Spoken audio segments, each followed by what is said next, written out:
Okay, chat, I'm here. I'm always an hour late, but I'm here. Chat, let's start off with the song recommendation. Today it's going to be Killin' It Girl Boom Bap remix by J-Hope BTS featuring Glorilla. Streaming and buying on all platforms. W Song W remix. Welcome board. How you doing? All right, chat. Let's go full screen. Today we are playing Burger Shop 1. Again, I love this game. It's peak. Today we're actually going to be playing relax mode since I beat challenge mode last time. Um, I don't know what it's about, but this game just isn't chill. You just can't make it chill. It's chill, but it's not chill at the same time. And then we're also going to be yapping about Stranger Things because I finally got to finish watching season 5, volume 2, episode 7. Now we're just waiting for episode 8, which is the last episode, and it comes out in 2 days.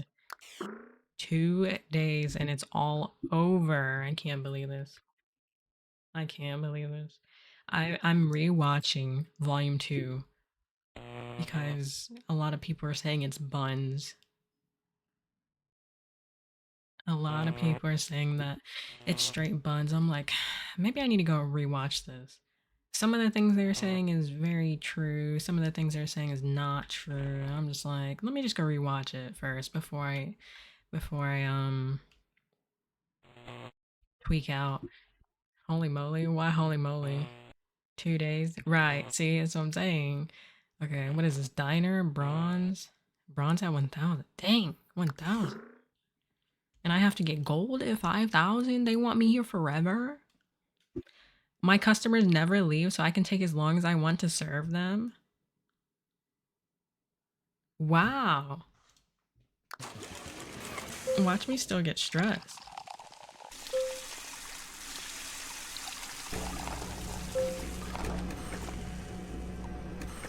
Watch me still get stressed.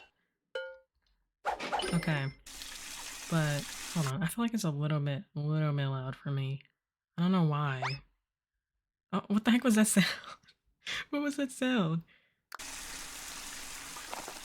My customers never leave, yet her patience bar is still going down. What are you talking about? I think they just lied to me. Okay. W watch streak. Bored, how are you feeling about Stranger Things right now? Honest opinion.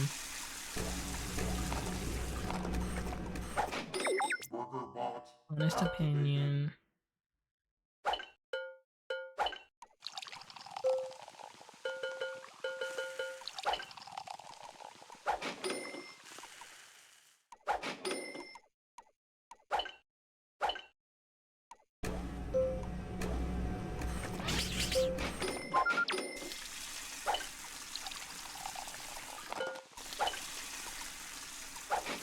Alright. What is it for 7 day streak? Thought on episode 7? Oh, are you asking me my thoughts on episode 7? I was like, what are you saying right now? What are your thoughts on episode 7 while I think about my answer?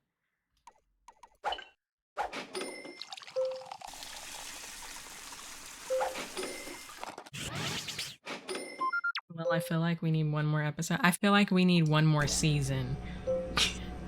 I feel like we need one more season. Dude, I'm slightly upset. I'm not gonna lie, I am slightly upset.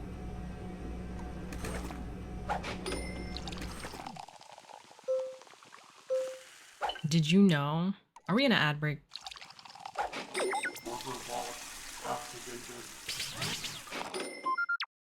I think we're in an ad break. We're cooked. Hey, I did it! Wow. I kind of forgot what happened in episode 7. How could you forget? You should rewatch before the last episode. I've every single time I've been rewatching this show over and over to see what I've been missing. I have dissected the show. The Holly part was a bit intense.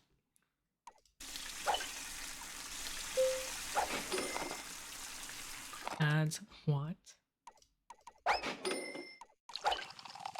This thing saying y'all been in an ad for a hot minute now. Talking about ads right now. Ads been there.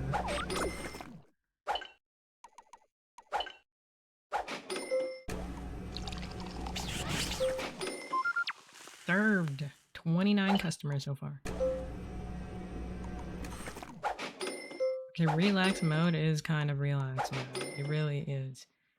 But watch, as soon as I get to the other levels, it's slightly not gonna be relax mode.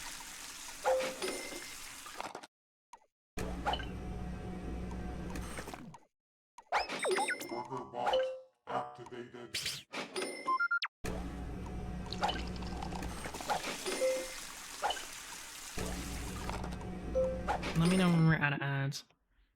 I can start yapping, bro. Streamer must yap.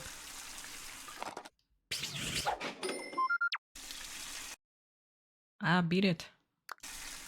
Oh, I still haven't got bronze? I thought I already got bronze. Oh my gosh. And I have to get the gold? Oh, this is gonna take forever.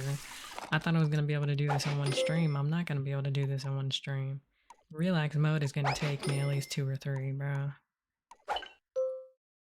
It's gonna take me at least 4. Watch.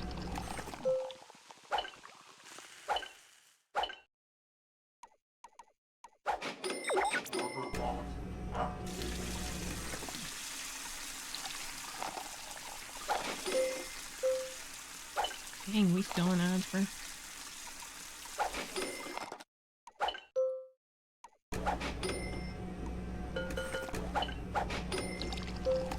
Gone? Okay. Okay. So, episode 7. Did you know that episode 7 is one of Stranger Things' lowest rating episodes? It's next to the Lost Sister episode, which was season 2. Was it season 2, episode 4? Season 2, episode 7? Wait, that's ironic. Are they both 7? Hold on. Stranger Things ratings. This isn't Minecraft. Here we go again. When I did play Minecraft, you complained. Out of my face. Okay, yeah. Episode 7, season 5 of Stranger Things is now the lowest rating episode in the series. I think it's the lowest rated episode because of homophobia. Walk with me. Walk with me.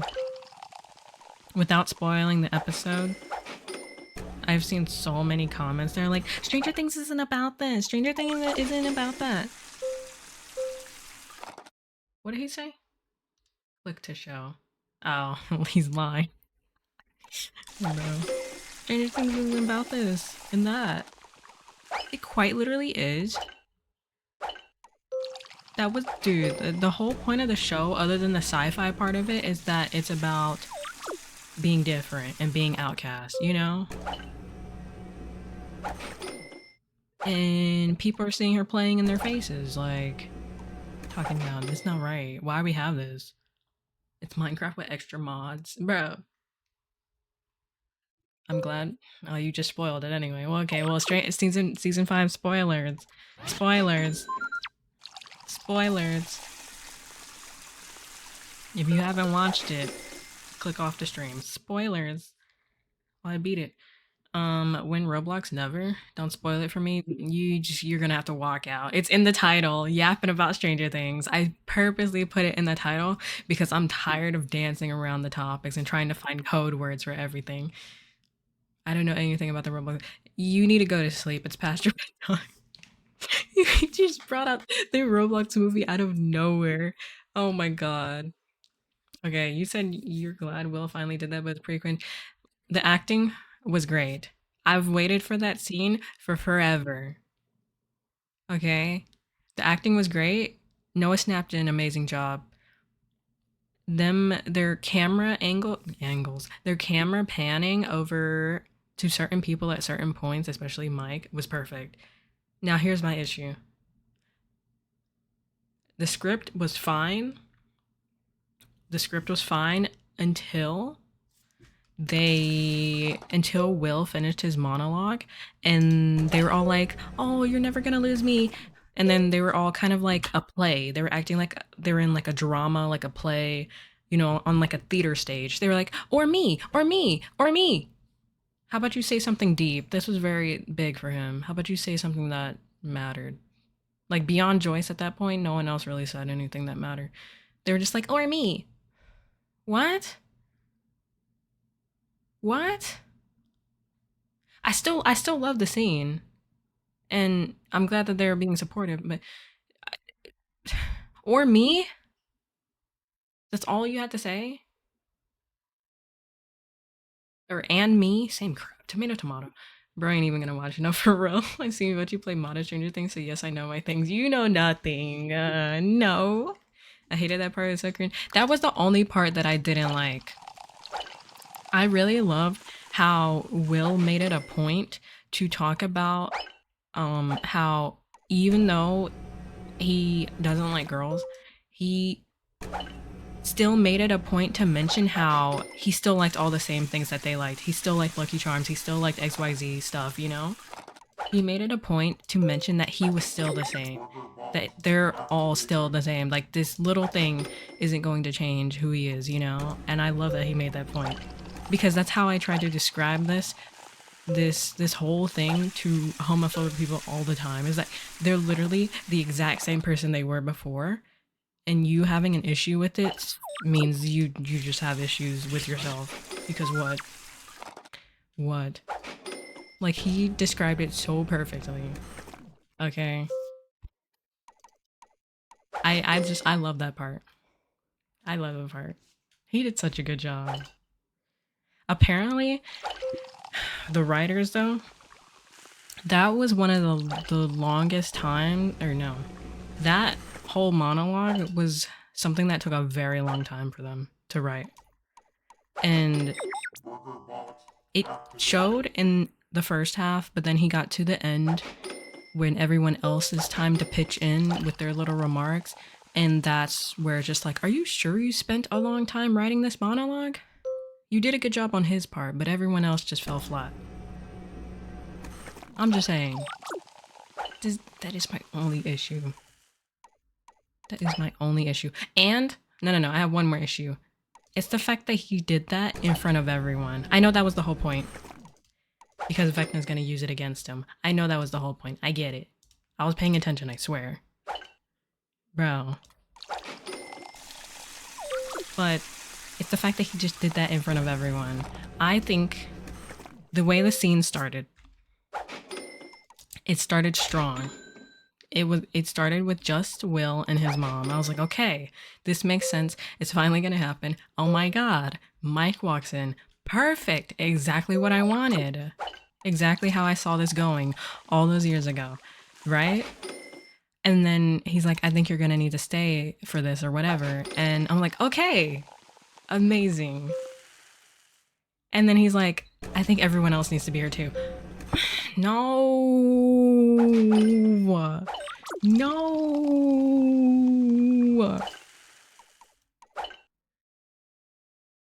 I can't.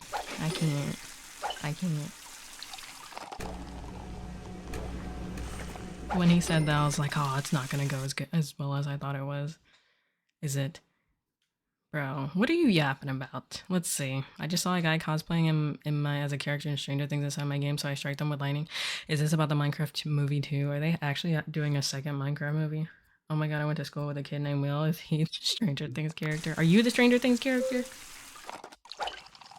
Bro, I've been wanting to yap about this with full spoilers for a while. My god. Let me put a thing. Let me put a thing.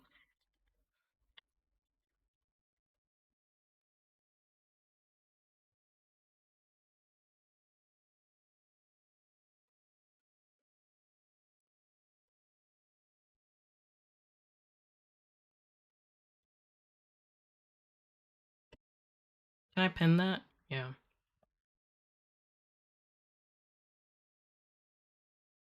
What is it? I'm all ears for the new upcoming Roblox movie. What is this Roblox movie? Okay, but anyways, I wanted the scene to go as it was just gonna be Joyce, Will, and Jonathan. I mean, sorry, yeah, plus Mike. Joyce, Will, and Jonathan plus Mike. Okay? Because let's be honest, Mike already knew. in season 3 when he was like in the rain scene when he was like, "It's not my fault you don't like girls." He already knew. Even though he was just angry and projecting, he already knew. You hate Jonathan. You don't know who Jonathan is.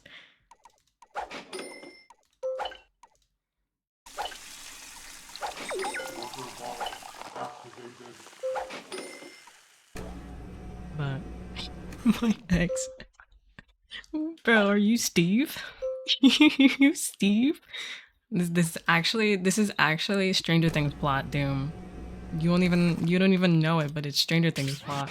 That's literally a part of the plot, bro. Steve from Minecraft. Oh, here we go. But the scene should have quite literally just been Will talking to Joyce, right? And then Mike walks in midway through and be like, and he overhears Will say, "I don't like girls," right? And then he's in shock, but he gets it. And then he goes into like a deep monologue with Will, along with Joyce. And Jonathan comes in eventually at some point, or they just, I don't know, man. He'll find his way in. And then and then it just like it would just be natural, normal, perfect,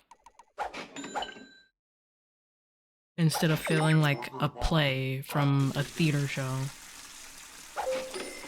And then, like everyone else can walk in and be like, "What are y'all talking about, bro?" Whatever. And then Will would accomplish his goal of fighting his fear of Vecna using that against him so that he doesn't get cooked in the battle, That it literally should have went that way. It literally should have went that way. But no. And that's where my thing here comes in of it being rushed. What did you just write? I'm gonna delete that. Vote, you're literally cooking. I am cooking in the game, bro.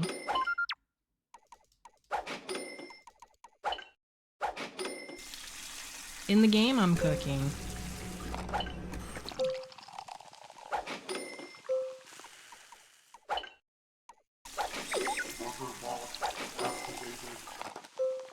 Oh, I finally got bronze.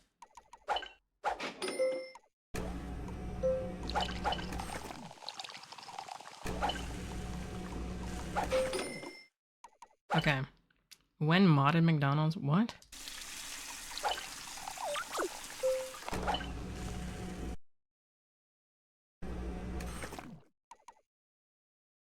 Do any of them want a burger? No, they want chicken. Okay. Let me continue yapping. Also, the reason Dasher isn't here is because he apparently in the hospital. He good? Is he alright? I'm back now. Bro didn't even hear the whole monologue. Bro! Bored, if you want to hear it, rewind. Just rewind, bro. Just rewind. With extra cheese. Cheese pizza with extra cheese. Can I have some, bro? Chat, you can rewind on Twitch now, right? Or is that not a thing?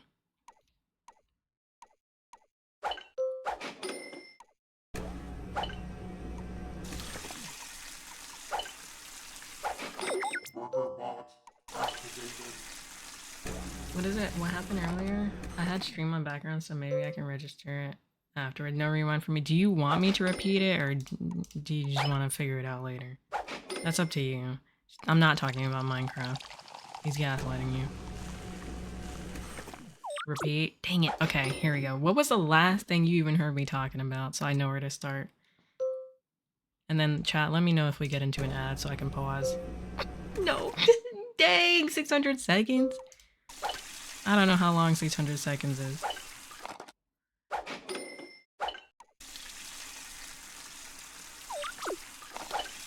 No lying in chat, bro.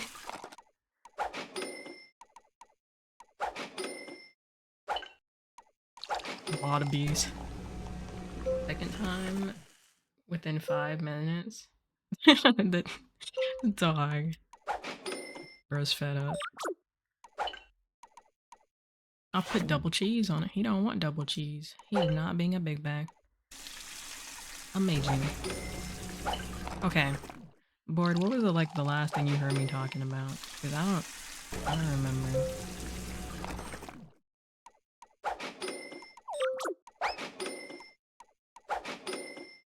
Welcome in. Okay, well yeah, that's the very beginning of when I started talking. Oh, I was yapping my butt off, bro. Okay, here we go. Let me know if we get in an ad so I can be quiet. So Will's coming out theme, right? I love it. I love it, I love it, I love it. Noah Snap did a great job. The cast did a great job. The camera angle, the camera panning to Mike at certain points of his speech was perfect. It was perfect, right? But one thing I didn't like is how everyone and their mama was there. Why was Callie there? Why was Murray there? Actually, I kind of understand why Murray was there. You know, he low-key lived with them for like a hot second in season 4, just for like a literal hot second, bro. But no, why was Callie there? But my other thing that I don't like is remove the timeout. My other thing that I don't like is how after Will was done with his speech, they all were like, "You're not gonna lose me," or no, Joyce was like, "You're not gonna lose me," and then they all just followed up with, "Or me, or me, or me, and me." Say something deep. Say something meaningful. This was a big moment. Like, thank you for welcoming him and all, but like, a lot more could have been done right there. For the creators to say that they spent the longest time writing that, oh, ads, bro. Can we skip them?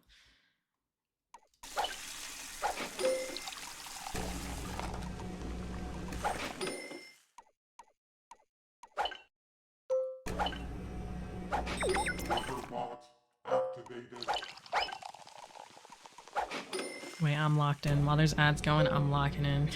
Dude, you still here? Bro probably left.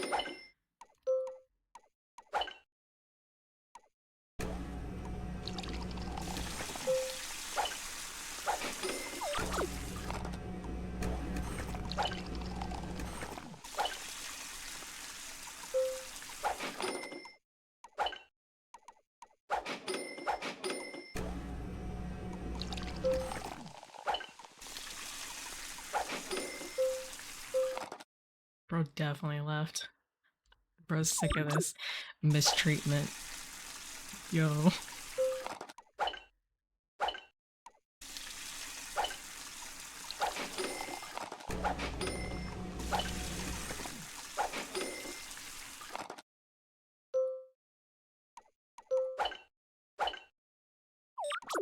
Are we out of ads yet? Can I talk? Twitch ads interrupting me. SMH, bro.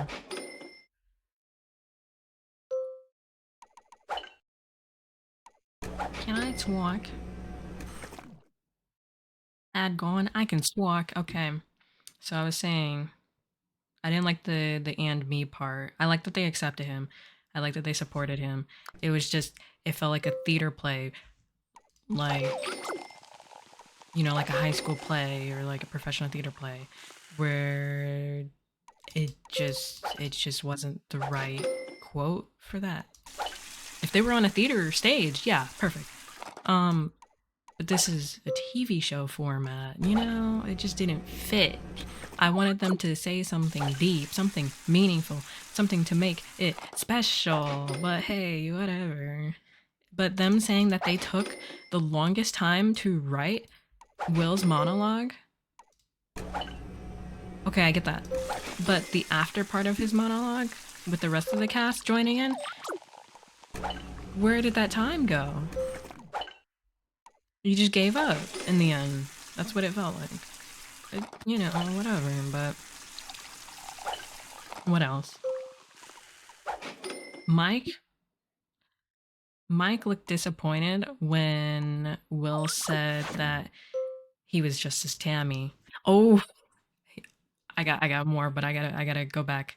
What I don't like is that everyone and their mama was there for that scene. I get that was the whole point, because if he didn't tell everyone, then Vecna was gonna use it against him, his fear of being alone, because he's gay, right? Vecna was gonna use that against him basically.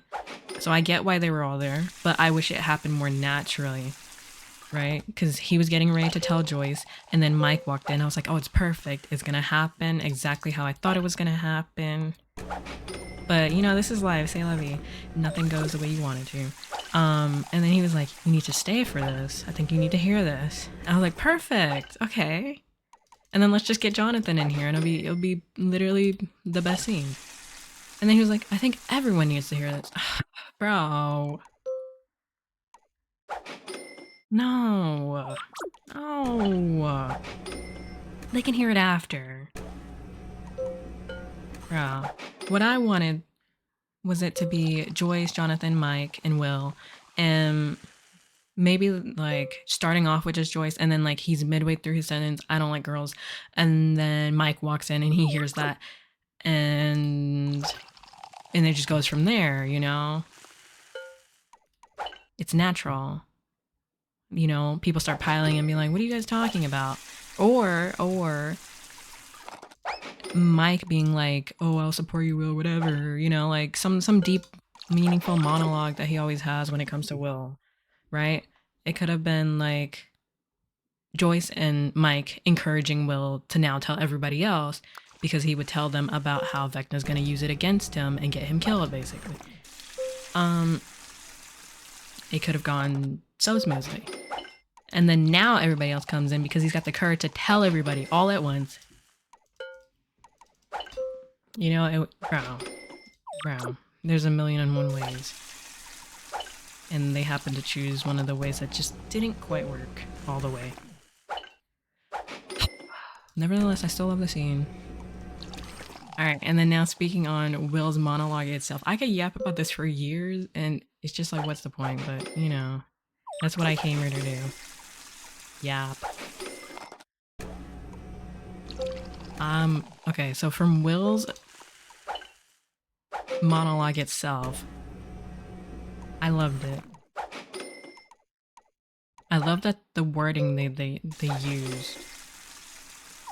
They chose to use the wording that he doesn't like girls, instead of just saying outright flat that, oh, he's gay.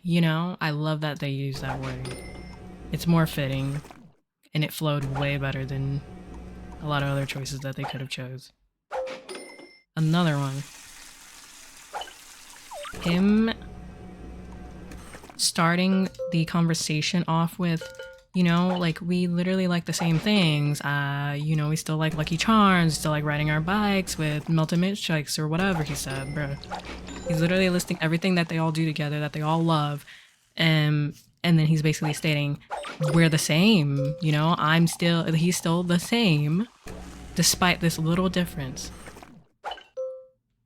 And I love that. It was literally perfect. That was literally perfect. Them putting that in there, them choosing to write that the way that they wrote that right there was actually perfect. And that is literally how I try to describe to like homophobes. Like why do you have a problem? That person is literally the same as you. You got a problem? That's your problem. That person is still literally the same person that you knew them as. And I love that how Will was just honing in on that point. Now, what is crazy is, in one of the episodes that Will is talking to Robin in the hospital, right? When they're hiding from Vicky because Robin doesn't want to get into an argument. Dude, he was asking Vicky how obvious the signs were. Not Vicky, Robin. I'm tweaked. He was asking Robin how obvious the signs were, right? With Robin and Vicky finally being a thing. And she was like, well, there were signals, right? And he was like, oh, how obvious were the signals? And then they start listing things that literally make so much sense. They start listing things that have been happening throughout the show between Mike and Will, right? Now walk with me. Walk with me. How do we go from that to, you know, I used to have this crush on someone that I realize is not like me? How did he go to that? And then he was like, and then I realized it was never about him, it was about me. He's just my Tammy. He's just your Tammy. Tammy? Writers, you fell off. Bro. He's just your Tammy? Playing in my face. Actually playing in my face. Dude. For reminder, Tammy is Robin's first crush. In quote on that. Exclamation point on that. Crush. She had a crush on Tammy Thompson, Tammy Tone Deaf Thompson, right? Just a crush. Okay? Nothing more. Because Tammy was straight. Now here's the parallel between Mike and Will and 11. Alright? In this situation, Tammy is 11. Vicky is Mike. Alright? There's the parallel. Will saying that Mike was just his Tammy is a complete and utter lie, and I want to see if Vecna's gonna catch that. Catch that he didn't tell the full truth. Literally, Will has been in love with Mike for like the entire show. Please stop playing in my face. That was not a crush. Please stop playing in my face. A blind person can tell it. Please. Please. They are playing around for no reason at all. The show about to end. So end it. Stop. Playing in my face. That actually irked me. But I'm just like, how did we go from the words, oh, how obvious, to he's just my Tammy? 2 days, by the way. 2 days. That's like over like 10 years of Will Byers lore down the drain over the span of a 2-day period. He did not just call Mike his crush after it being one of the reasons that he unlocked powers. Get out of my face. Get out of my face. I want to know if that's just lazy writing or intentional writing because they're going to do a plot twist in the finale or something. But, you know, I still have Byler Road, but whatever.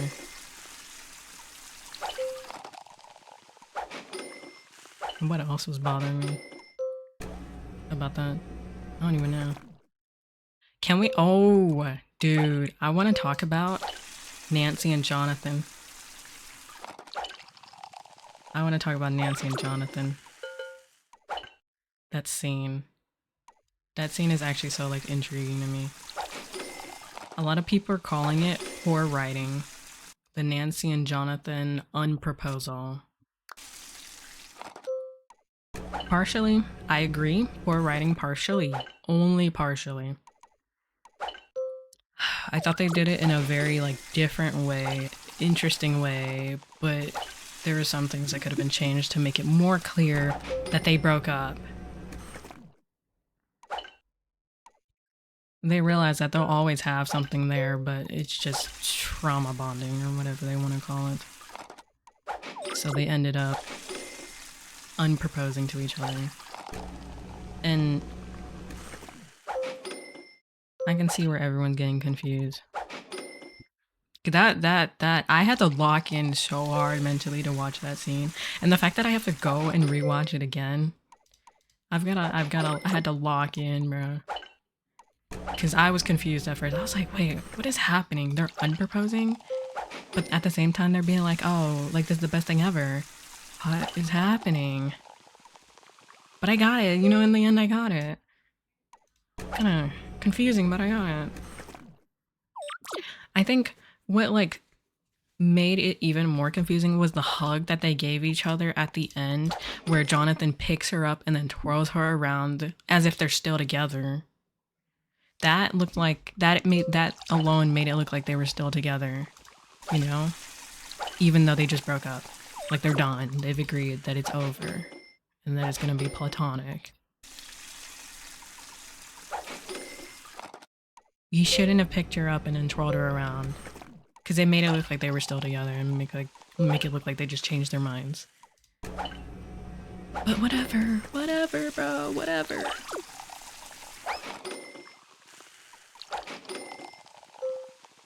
What else am I yapping about?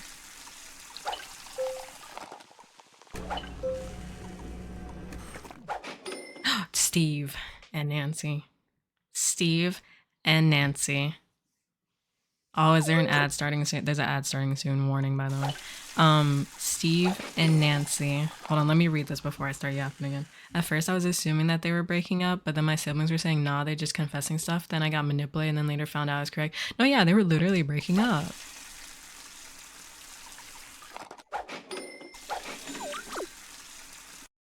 And, you know, in the end of the scene, you see them throw the ring, which, you know, should have been the confirmation to everybody that they were breaking up, but some people just didn't get that. Which, you know, I still feel those people that are saying it's lazy writing is only partially right. It's not the worst thing I've ever seen. Could have been a little bit better though, I do agree. It could have been a little bit less confusing. Nancy Wheeler. Dude, Nancy Wheeler and Jonathan Byers unproposed. And them saying, I accept your unproposal, but then still confessing their love for each other is crazy. We left after that timeout. Loser, bro, what?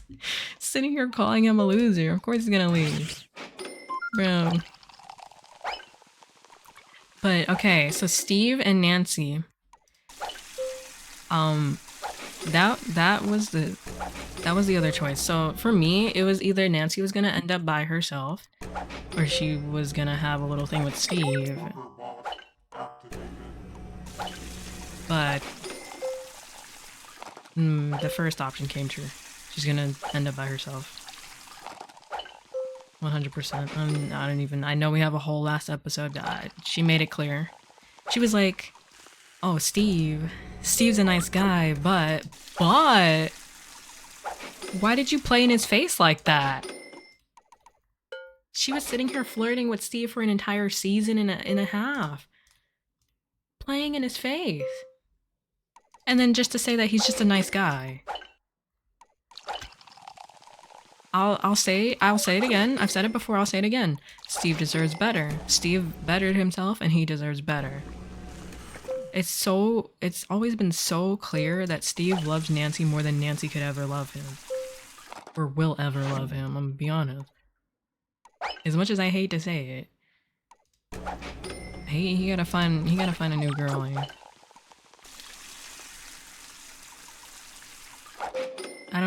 I don't know when it happened, but it happened when Nancy became undeserving of like being with Steve. And the writer's choice to make her just not be with either of them was the right choice because she needs to figure herself out.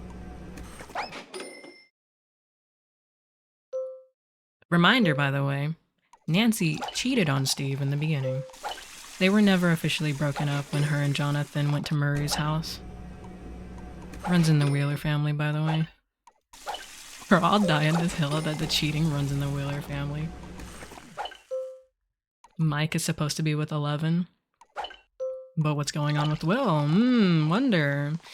And Mrs. Wheeler, Karen Wheeler, and Billy, back in that one season. Yeah, no, cheating runs in the family. Whether it's emotional or physical, I don't care.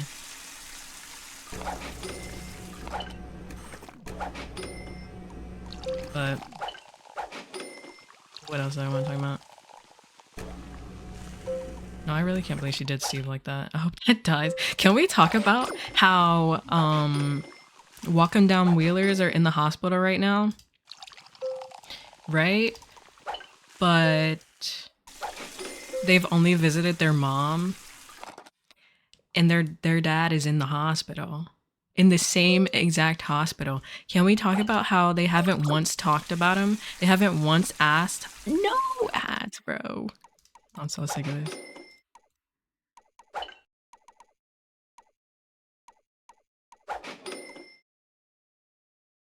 Can someone come and order a drink? No one's ordering a drink. This is the last customer, isn't it?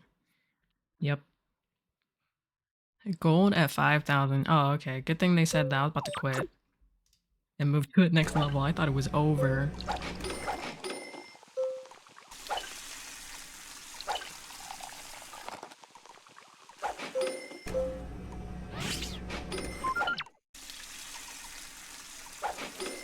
I feel almost messed up, bro. This level took me almost 50 minutes. That's crazy. Yeah, it's gonna take me a few streams to beat relaxed mode, bro.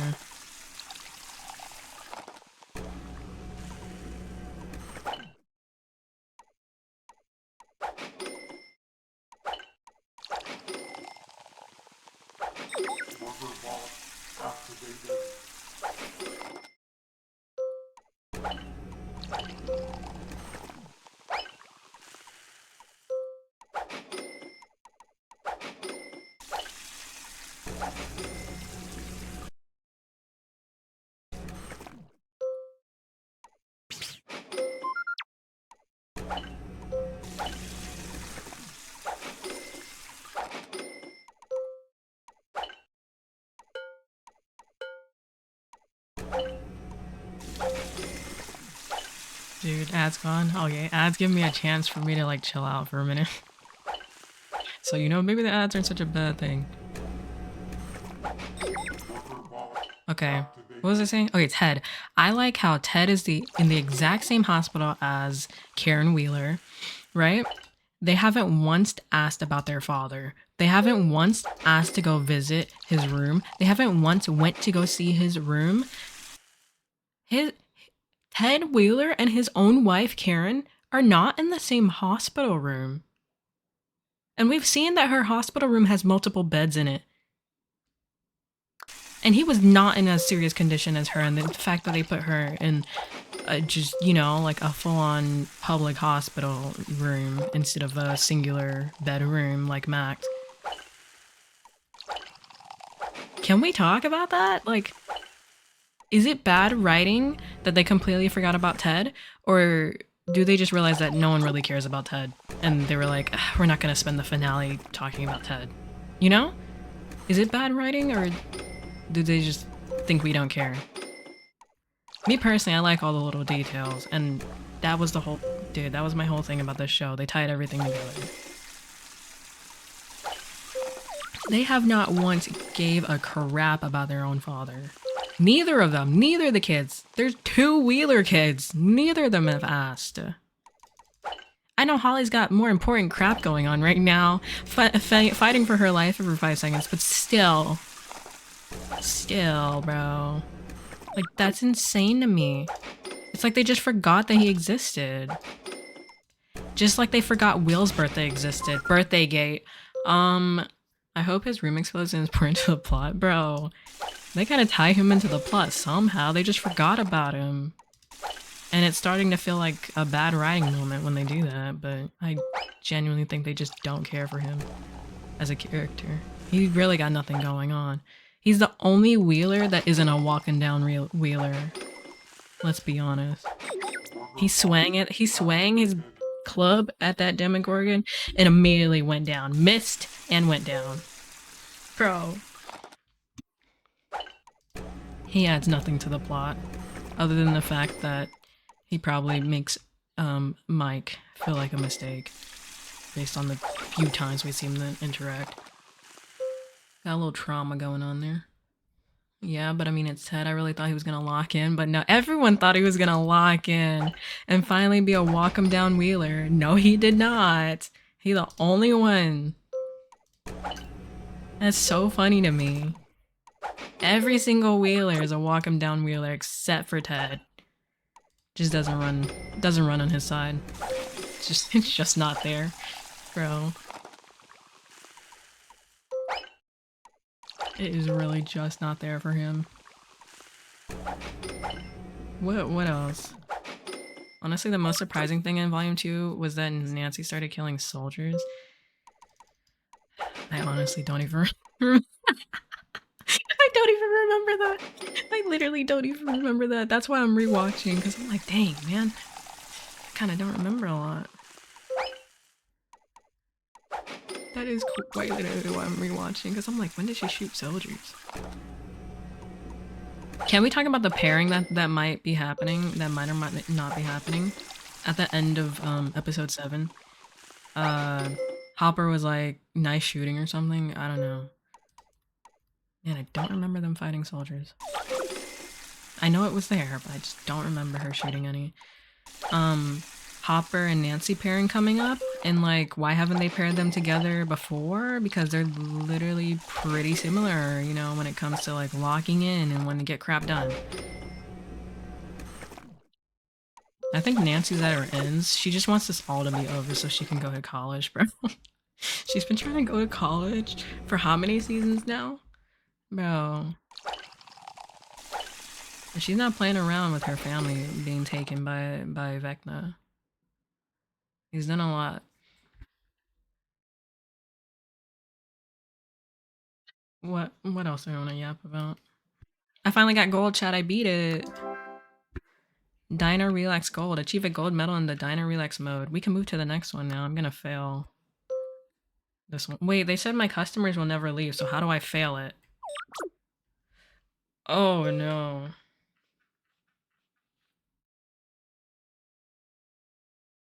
Can I just leave it? I don't know. Let's see if I actually leave or not. Um, what else I want to yap about? Mike Wheeler.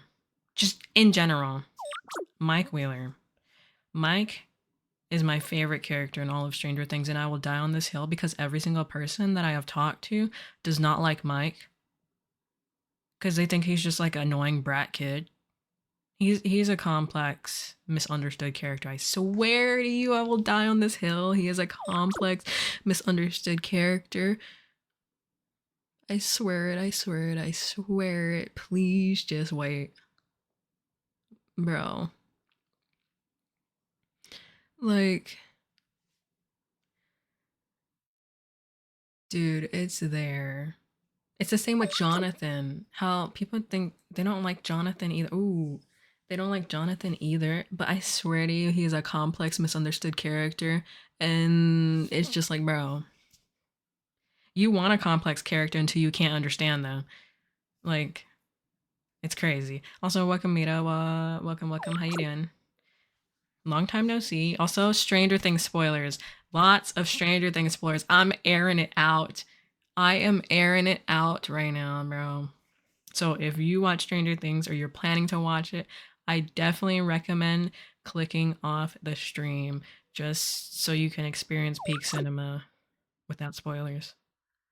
Okay, the customers really don't leave, so can I just leave this? Yeah. Did it save? Okay, it does save.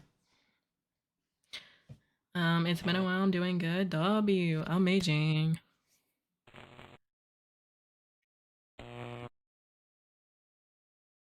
Amazing. What are we up next? Saloon. Okay, we gotta get gold. Oh my gosh. I haven't seen it yet. Not really planning on seeing it. Dang. I definitely recommend it. It's literally one of the best shows I've watched. I say that as I'm low-key airing out everything that I liked and didn't like. Bruh. But you know, everyone has a different opinion. It's your goal to make your own opinion for it. Um, seen too many spoilers? Yeah. It feels like Endgame. Every time a new episode comes out, I literally have to just close my phone and not talk to certain people because they'll sit here and send me things about it without asking if I watched it first. So I just turn off the phone. It feels like Marvel's Endgame to me all over again. Okay. What was I yapping about? Jonathan. Oh yeah, Jonathan and Mike. Um, Jonathan is such a complex character and I love him. But sometimes I feel like they fail him with the writing. but usually they do pretty good, you know. What I was gonna say something. Mike Wheeler. I just want to talk about Mike Wheeler. That's my character. That is my character. Dude, hold on. Let me answer what you're saying first, boy, before I start yapping. I'm gonna go on my own Will Byers monologue. It's gonna happen. But V, thoughts on Stranger Things making a spin-off? I've been hearing that. Originally, look, the thing I have with the Duffer Brothers, originally they say one thing and then a whole nother thing happens. Every time. Right? And it bothers me sometimes, but I mean, it's your show. You have fun. I want a Stranger Things spin-off. I'll be lurking? Okay, okay. I want a Stranger Things spin-off. But I want it to be with the Stranger Things actors. I know that they've officially confirmed that they're doing a animated Stranger Things spin-off. You know?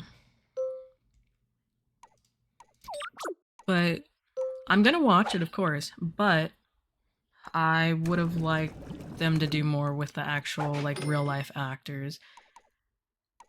I'm just saying, it probably would do way more than the animated one is going to do. You know? Like, I would like to see more from Mike as a complex character, because I feel like the writing has let him down every now and then a little bit.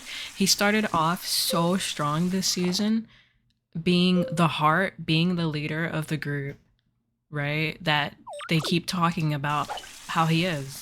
Like Will and Eleven are so attached to this character. It has to be for a reason. But then they let him shine and then they just push him to the background as if he wasn't like one of the first characters to show up on screen and make big moves. I would like to see a Mike Wheeler spinoff. I would like to see a Dustin and Steve spinoff.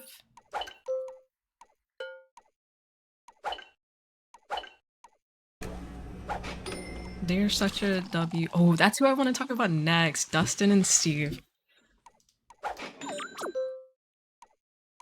Dude, okay. I keep going every which way. I need to finish one topic first and then move on to the next. But Mike Wheeler. That's who I was talking about. I gotta lock in.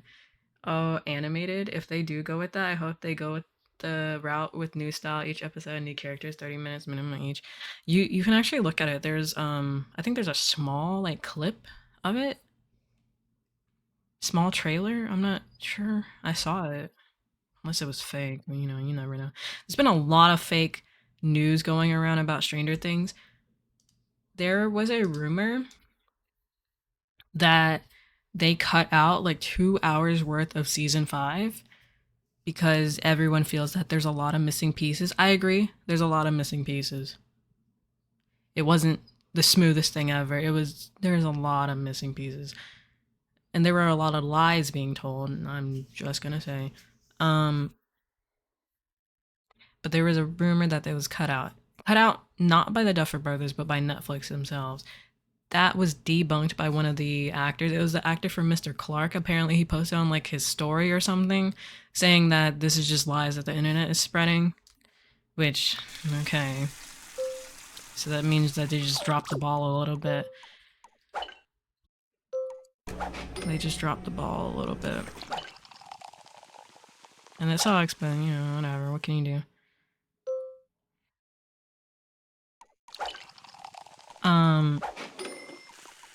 What do you want a spin-off for Stranger Things? Bored? I'll like, bro.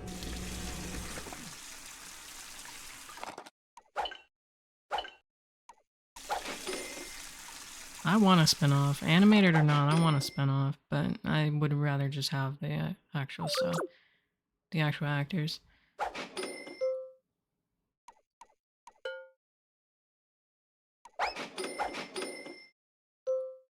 What is that? Let's just make our own Stranger Things show. We'll use AI for all of it. Nope. I'd rather burn. I would rather burn. I hate AI.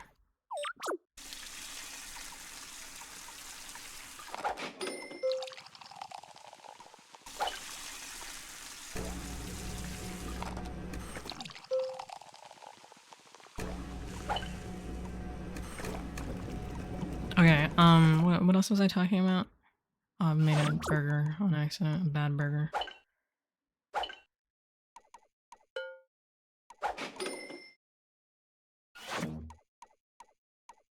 Okay. What was I yapping about, chat? Help me. I get sidetracked and then I forget what I was yapping about in the first place. Okay, Mike. Dang it, Mike.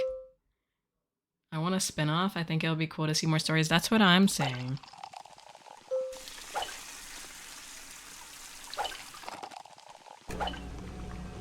Like, this story isn't done yet. It just doesn't feel done yet. It feels like there's more and more coming out of season 5. I'm just like, how are we gonna wrap this up in 2 hours and then with a rumored 20 to 40 minute epilogue? You know, well, they say that by the end that you're not gonna have any more questions. I'm just like, I think I'm going to have more questions. I always got more questions. I forgot. Yeah, no, I was talking about Mike. Okay, dude. So they make Mike out to be such a strong, like, character, a complex, misunderstood character. But all people can see is just like this bratty kid. And I'm just like, bro. And that makes me feel like sometimes they drop the ball with him. And like, oh, I'm trying to lock in on the game, bro. And like, they always start him off really strong, right? They make him the leader, the heart that Will keeps talking about. I also need to talk about that. But he starts off being the leader that he was supposed to be from the very beginning. And then like midway through, it's like it feels like the writers just kind of forget that he exists and that he's like actually smart and not just this bratty kid that's annoyed all the time. It bothers me. It's just like they kind of forget and they push him to the back and then he's just there because there's too many characters and they're all trying to find an ending, you know, for every character. Cuz like you're telling me that this character put his we're about to be an ad break, bro. Put his life on the line for a bunch of little kids just so what happened to Will doesn't happen to them. Is the same character that I'm viewing right now who isn't really doing much. He's still doing stuff. Just not as much as I'd wish. Ads, yep, there it is.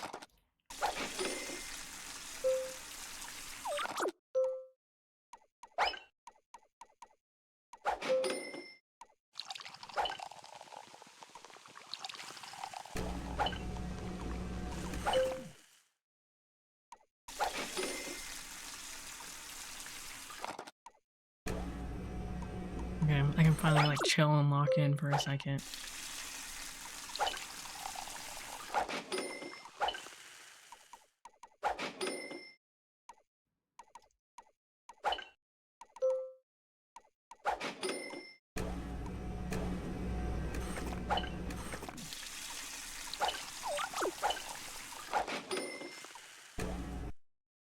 I got bronze, let's go!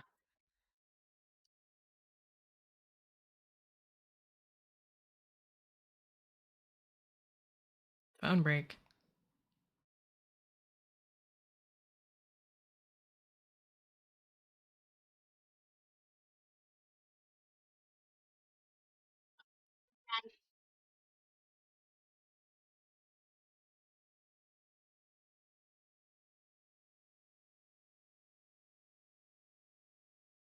Okay. Phone break over. I'm locked in again.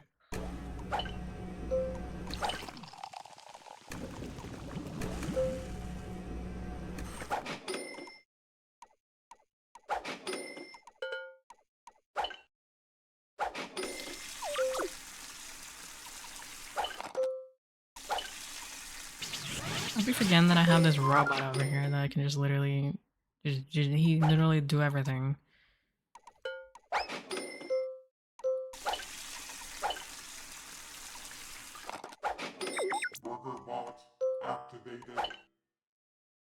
Here, do that. Ad's gone. Okay.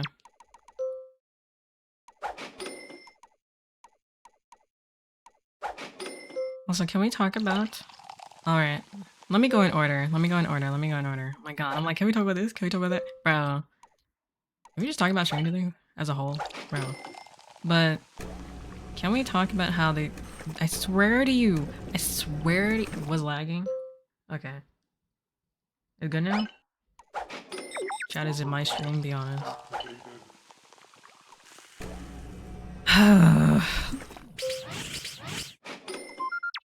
I swear to you, I did not make this up. I swear the creator said that this season was gonna have like the goriest death ever of like the all show. I swear I did not make that up. I swear they said that. And then you go and watch English. You go and watch volume 2 and no one even died. I'm not saying that you have to have them die to have a good show, but it's also just like, look who they're fighting. He clearly could care less about the half of them, you know?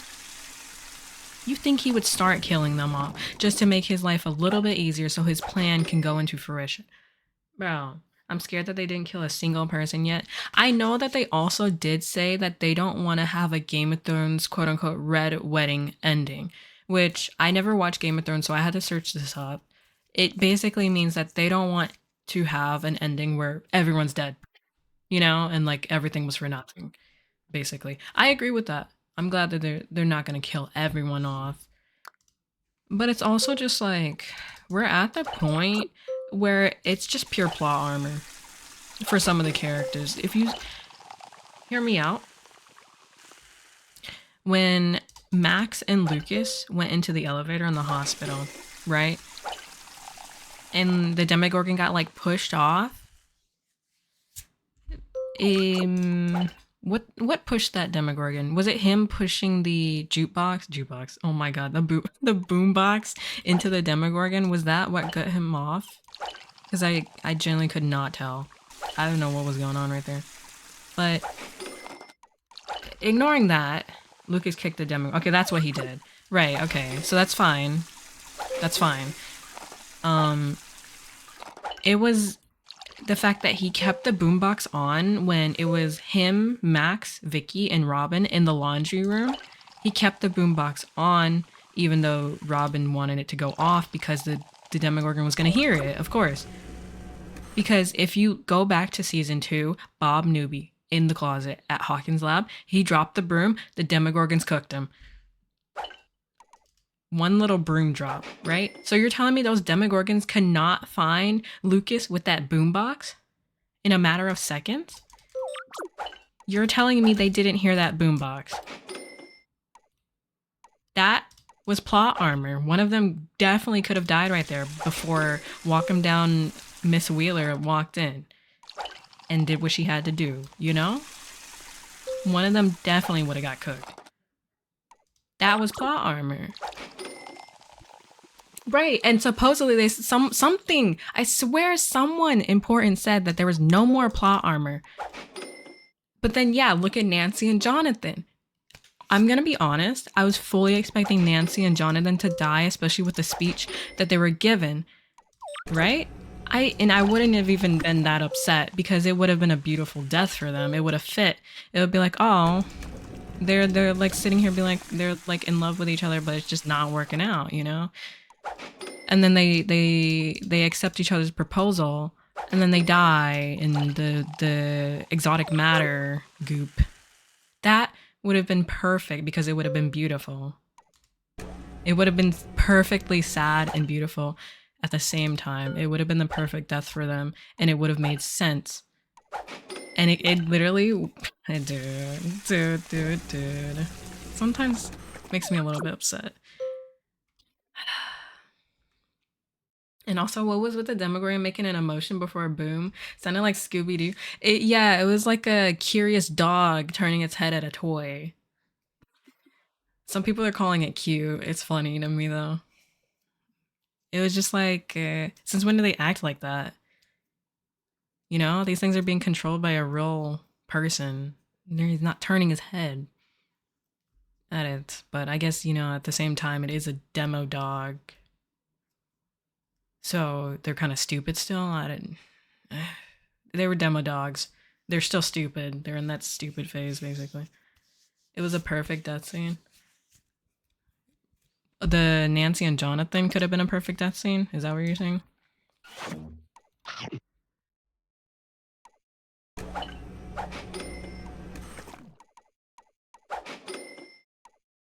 And, bro, I think I feel like they fully intended to kill off Nancy and Jonathan there in that goop scene, but they didn't for whatever reason because they're being weird. Um because how did Steve and Dustin even reach them if Steve and Dustin were sitting there crying about, you know, what was going on? How did they get there? How did they get there? Because Dustin stopped Steve from dying, right? By pulling him back and then having a serious moment, which I love, by the way. Oh my god, it was literally the best scene. Dude. I'll talk about that later. But how did they get there? The entire staircase going up was melted at each single point where they could have stepped. And since the ladder fell, because it kept melting, how did they get there? Why was that not shown? That could have been shown. It could have been epic. Why are there so many missing puzzle pieces that just make it feel like it's like stuff just spawning in. It just doesn't make sense. It's not connecting. Where did Hopper get that car, that military vehicle all of a sudden? Where did he get that from when he was transporting Eleven and Callie to the church? He just shows up in the next scene with it. I understand that it was probably just there at the military base, but still, it would have been nice to see them, you know, like rushing out and all that. Epic little scene. And why did it solidify? So that one actually makes sense to me. It did not at the time, though. It did not at the time. I was like, how did this just suddenly solidify when they were so close to death? So close. That's plot armor. But if you don't want to use the excuse of plot armor, you can use the more realistic answer of the exotic matter finally stabilized from Nancy shooting it. And that's why it became solid again, because when they first went there, it was solid, and then they started messing with it and it started falling apart. And then since no one else messed with it after them, it finally stabilized and became normal again. Dude. Did you watch Arcane? No, I'm not watching Arcane. So many people keep asking me that. Dude, I'm not watching Arcane. It just doesn't look like it's for me. I know that there is a connection to Arcane though. I saw a post on it. It's when like Dustin flips through Dr. Brenner's notebook and they show something that looks like very similar to something that was shown in Arcane. The weird spiky spear looking thing. Yeah. The exotic matter. Yeah.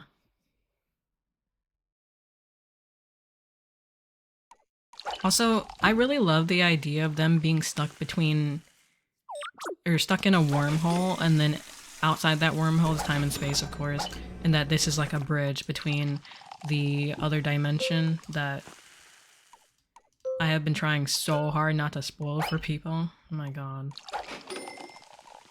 But I'm so glad that that's the route that they took, because it's really interesting. And it doesn't seem just like something dumb that they threw in. It's really smart that they took that route. I like it. Also, shout out to Steve's beamer being stuck in time and space, in between time and space.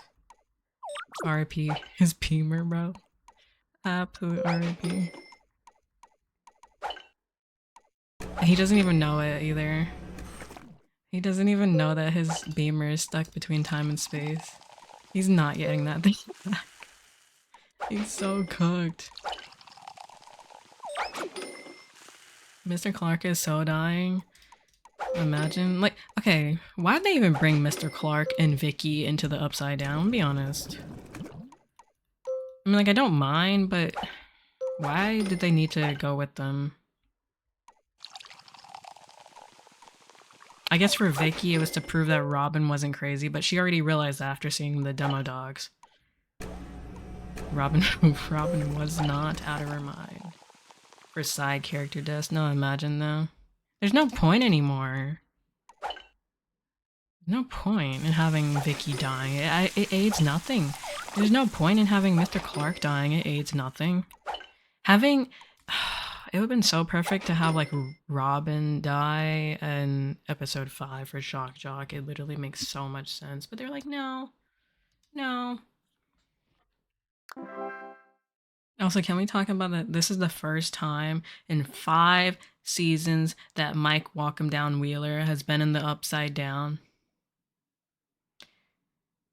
It took 5 seasons. And then can we also talk about in episode 8, it's gonna be Will's time to go back to the Upside Down after him spending 5 seasons avoiding it. What is this? 2,500 customers serve customers. Amazing.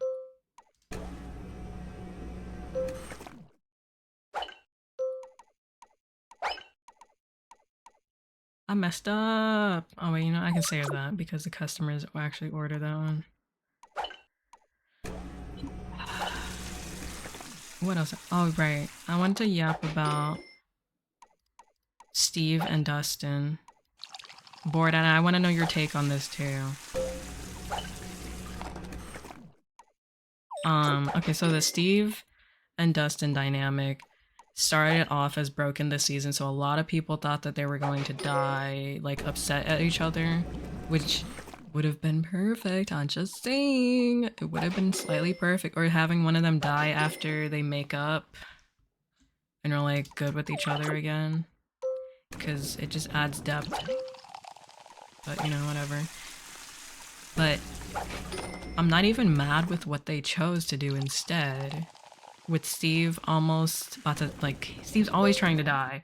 Dustin's right about that. He's so right. He's always trying to get himself killed and sacrifice himself, but I think that's just him basically, like, he's trying to be a better person, and he thinks that he has to sacrifice himself to do that because he knows that he was a straight up booty hole and a half to everyone while they were in school. And I think he always feels like he needs to make up for that. And that if no one else is gonna do it, well, Steve the Hare Harrington's gonna go and kill himself for it. You know? But Dustin was so right and he clocked him on that. But I really loved the scene that they had when he was about to die, quote unquote. He climbs up into the ladder. Why did I put chicken in this? He climbs up into the ladder, and then Dustin, you can see it, Dustin's just starting to break down. And it's acted out so perfectly, dude. That was peak. He deserves an actor's award for that. Whatever actors award they have these days. That was peak. But he starts breaking down and sobbing. And you can even see it on Steve's face, the realization that, oh, this kid's scared. This is serious. He's not just, you know, he's not just having another one of his moments where he's just being too much. He's serious this time. Dang it, double bacon, piece of crap. But it was done so well. And I'm actually excited to go and rewatch that scene. Like, people want to give this season so much crap, but we got so many good scenes out of it too at the same time. I know it wasn't the best written thing, and I know it wasn't what we wanted for some of it. I know it wasn't what we expected, and it was a little bit overplayed, but at the same time, it still gave us a lot.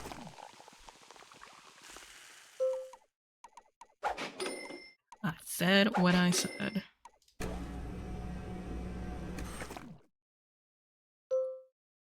But I like how they finally made up with each other.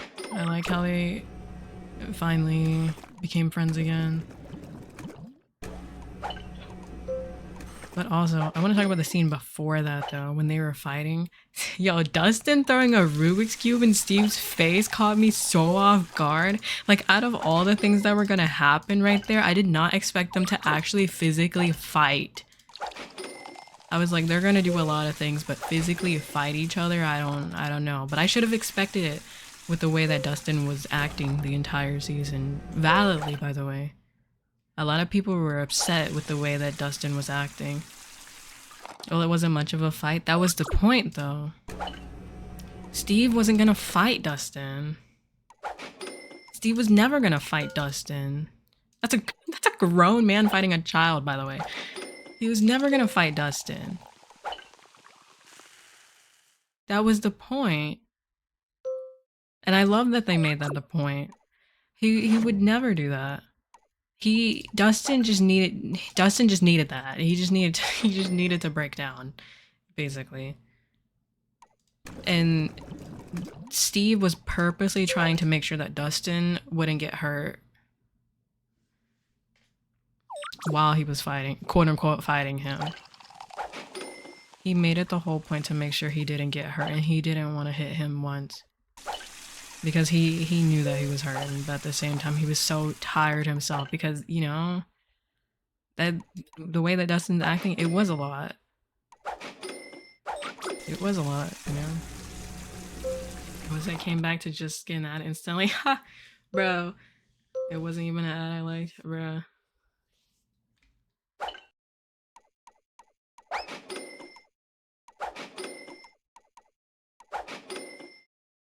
Like, they writ that out perfectly.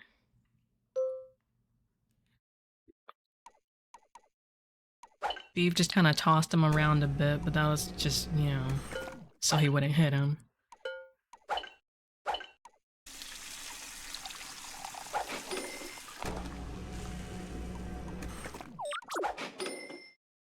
I honestly wanted Dustin to somehow beat the basketball squad. They should get Vecna next. Man. Oh my god, something that bothers me.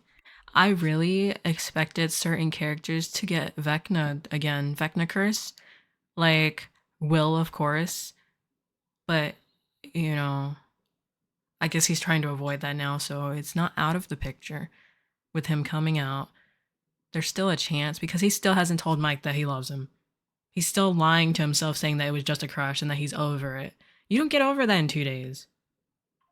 He's lying still. He still has a secret that he needs to reveal. I'm just saying that might come into play, and if it doesn't, that's just a hole in the plot. I feel like Vecna hasn't been doing this much this season. That's what I'm saying. Especially the ending scene in episode 7, it felt a little bit underwhelming. It was just like, okay. Like right after I saw that scene, I was like, yeah, usually I'm excited and I'm just like, oh, I want to see the next episode right now. I want to see it now. After seeing that ending scene, I was like, I can wait for the next episode. It doesn't really bother me. I wasn't as excited as I was with, you know, for example, season 5, episode 4, when Will got his powers. That was one of the best scenes I have ever seen. And it still is. There's so much hype after episode 4 that I think we overhyped ourselves. All of us overhyped ourselves on this volume 2. And that's why a lot of people are disappointed. And I think the creators were slightly overhyping it too. I'm not even gonna lie. I gotta be honest.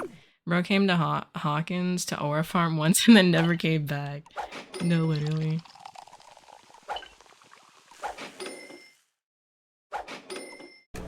Dude.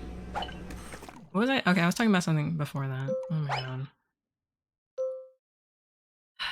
Okay, the Vecna curse. Right. I expected Dustin to get Vecna cursed because he was holding everything in. He was holding so many secrets, and he was holding in how he's feeling about Steve, how he was feeling about Eddie. He was upset, rightfully so. And a lot of people were upset with the way that he was acting, by the way. They were talking crap. And I'm just like, no, the way that he is acting is perfect. He just watched one of his best friends die in front of him. And to add the cherry on top, because no one wants to hear it, but it needs to be said because Steve said it and he was right. Eddie died for nothing. And Dustin being depressed over it is so rightfully done. I'll die on that hill. Everyone can get upset about how the happiest character went to the saddest character in the matter of months. Would you be happy if your best friend died in front of you? And there was nothing you could do? I don't think so. Have a bit of logic, you know? Maybe. Okay, you've got to go. It's time for you to go. Seeing all the theories also made us expect much more. Yeah, it's sure to. But, like, a lot of our theories were way better than what a lot of stuff that happened. But I'm not saying what happened wasn't bad at the same time, but I'm saying that some of us definitely had some stuff that should have been in the show. They should make a what off. What? I want. What? Oh, a what if spin-off show? I don't think I actually want to see that because it just puts salt in the wound that, hey, this could have happened, but it didn't. If they stole my Minecraft account, yeah.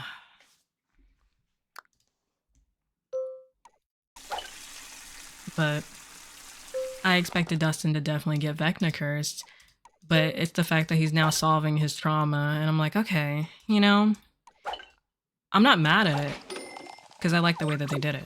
It was done very well. Props to them. I'm not mad at all. We got an amazing scene between him and Steve.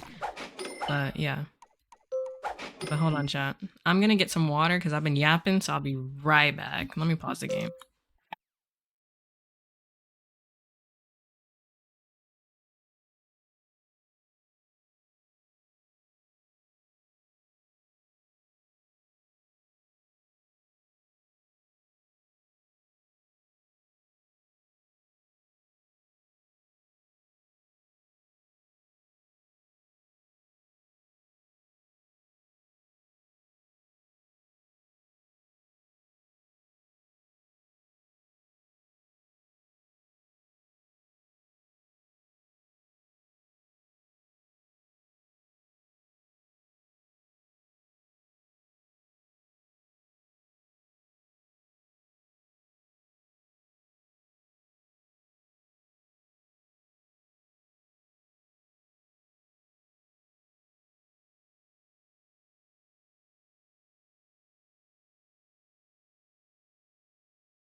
Okay, chat. I'm back. Why do I hear bats? Why did I just hear bats? What's this song?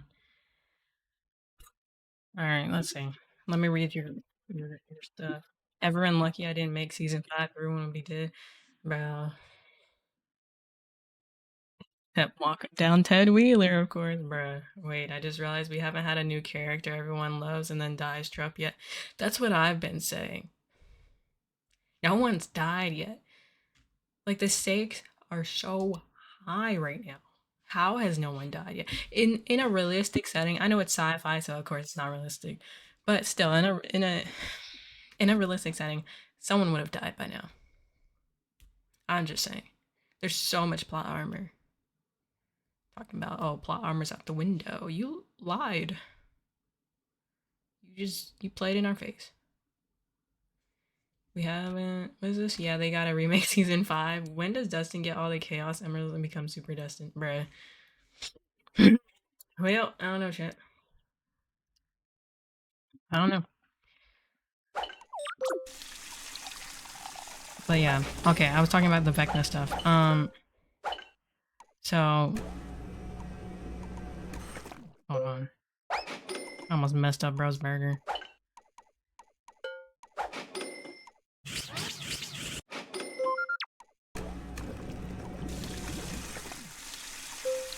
So another character that I thought was going to get Vecna cursed, even though I know he doesn't need to Vecna curse them anymore because he has all the gates open that he wants open.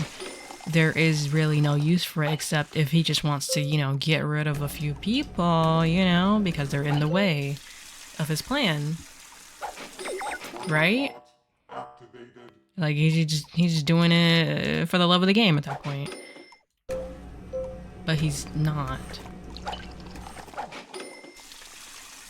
But I thought that his next target, other than Dustin, would have been Mike Wheeler. Mike's hiding something. Mike, if you notice, Mike doesn't show a lot of his emotions unless it's about Will. If you notice, he is a crying mess every time something bad happens to Will. Because it's too much for him, right? And that's not even the Byler in me talking. That's just obvious. He's got feelings. Yeah, of course. Duh. But no, putting that aside, at the end of the day, that is his best friend. So in seeing anything bad happen to him, he just can't handle it. It's been shown since season 1 that he can't handle it, and that's why we get a whole lot of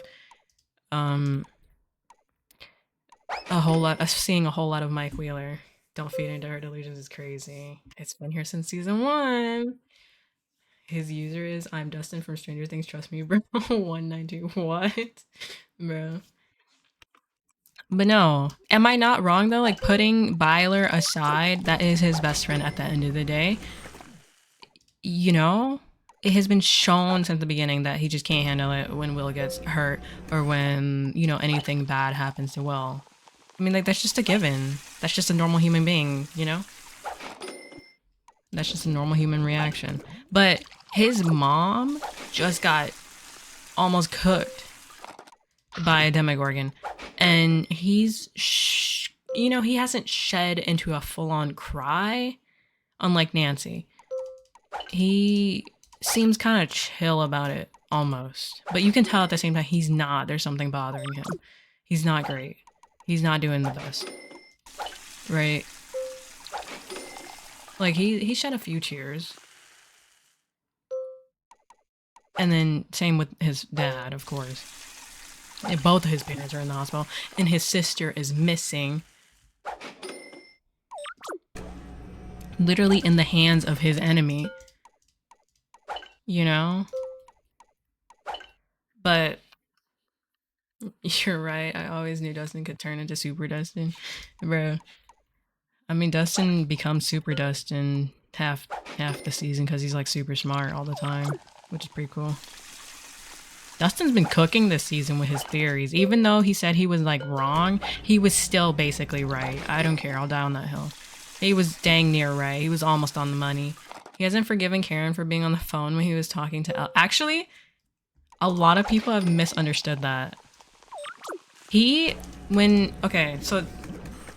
Oh, wait, no. Okay, no. I get what you're saying. Never mind. I want to talk about another phone detail, though.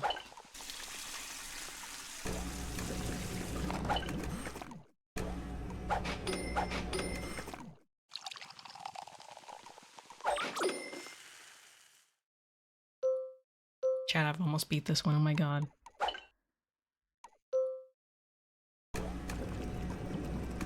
Ads. These butthole ads, bro.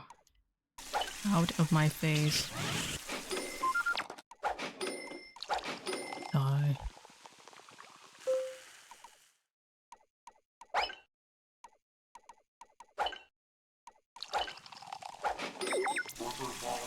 Activated.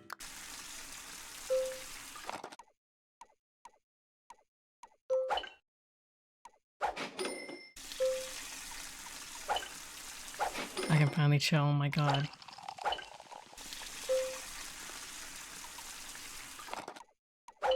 The key to getting me yapping is to talk about BTS or Stranger Things is the only way.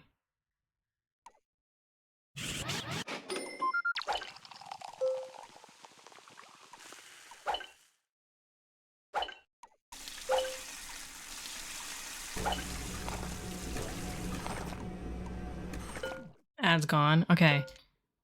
But yeah, no. The phone thing between him and his mom, that was so funny. But there's another phone thing that happens in season 4 where what's it? Oh my god, I put too much cheese on the burger. The big bag don't want it. Where what's his face? It was when Will was upset that Mike didn't reach out more. But it was also said that Mike kept calling the buyer's house, like their house in California during the time. He kept calling like all the time, and he was upset that no one ever answered majority of the time because Joyce had that telemarketer's job or whatever, where she's just like on the phone all the time. He was upset about that, and he would never stop whining about it. They literally said that he would never stop talking about it, right? The thing is, he never really talked to Elle on the phone. They wrote letters to each other, like physical letters through the mail to each other. For some weird reason. Instead of just talking on the phone. Right?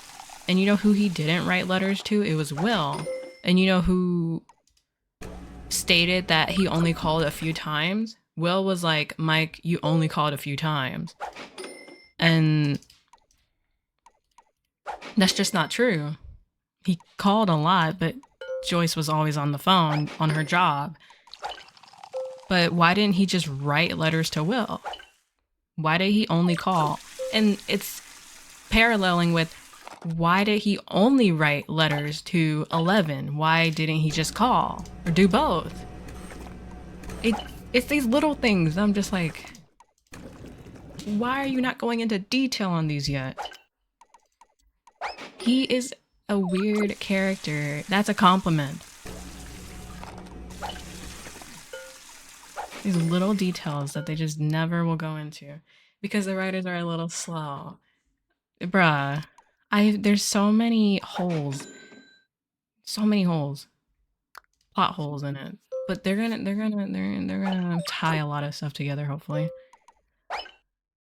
But like tell me that's not an interesting thing to think about though. Why did he only write letters to 11? Why didn't he call her on the phone? And why did he not write any letters to his best friend, Will? And why did he only call him on the phone? Like, why did he make that specific choice to like separate the two like that? There is something there, but no one wants to hear about that because it's Byler. No one wants to hear about that. But it's a really interesting detail that they did. Purposefully. Sigh.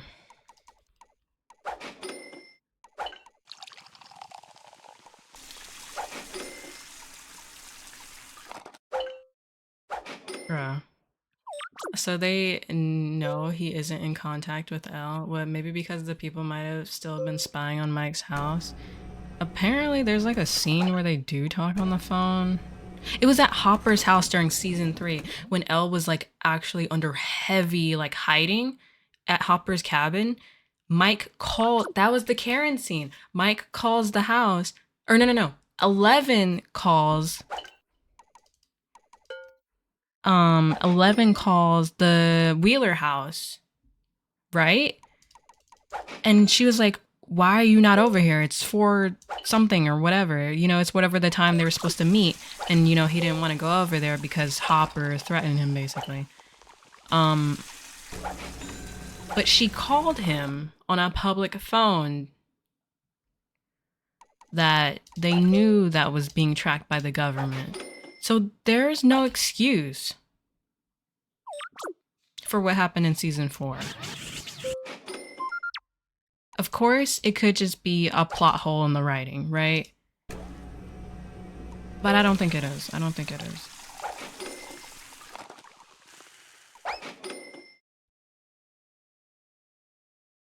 That's my reasonable theory. Also, I'm still annoyed that the military thinks Ella's behind all this. I mean, yeah, that's actually like so annoying. But it's also the point that they want her for more than just because they think she's behind this. I think they now realize that, you know, she's not the only issue at here, you know, at this point in time. They want her blood so they can create more what is it? More superhumans to fight the Russians, because what the heck are we still on that for? That was the point in time in the history that they're at right now, I guess. I don't know, man. Because it was stated by that Dr. K character that there were so many Americans dying when it should have been the other way around. But at the same time, Callie could have been lying about that. Did you notice that Callie's nosebleed is on the wrong side? Her nosebleed switched. From the last time we saw her, it switched. So people are saying that she could be like under Vecna's control or the Mind Flayer's control, either one. And do you notice how back then she would encourage Elle to like use her powers, to learn her powers, to live, you know, whatever, to find a new way of experiencing life and not under everyone's rules. And she wouldn't like, she would have protected her, I feel like. She wanted her to stay. Callie wanted 11 to stay with her, you know, so they could be real sisters.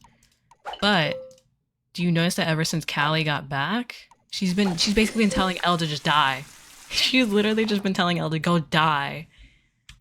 That's not right. There's something wrong there. I feel like the theory that the word traitor has been thrown around a lot with I think with the interviews, the word traitor has been thrown around a lot. Callie could be a traitor. I think it's obvious that she's a traitor. She's aiding nothing to the story except telling Elle to just go and die. So that they can quote-unquote end this. Yeah, huh? With Elle out the picture, Vecna and the Mind Flayer get to do exactly what they want. And what is it? Why is that one guy all of a sudden so important? The soldier they tortured? I don't remember him being that important, to be honest.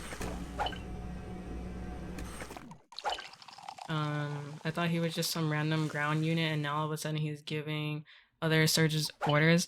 So if you pay attention to Hopper's speech about how when he was like, he used to be a soldier too, you know? He knows the difference between a random ground unit grunt versus someone who actually has like power over these guys. And that's what he was trying to like make that guy see.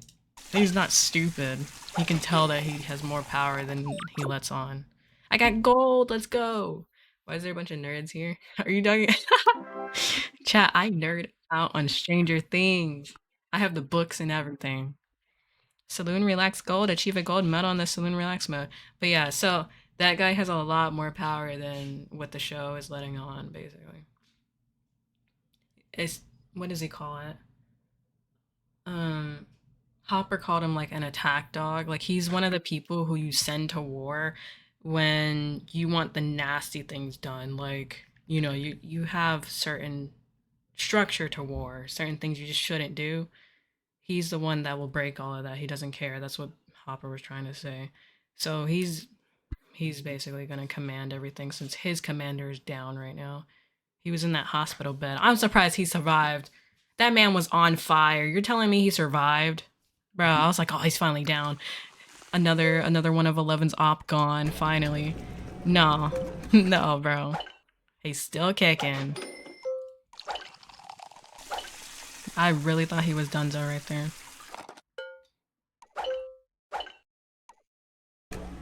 Wait, how does this come from you serving burgers?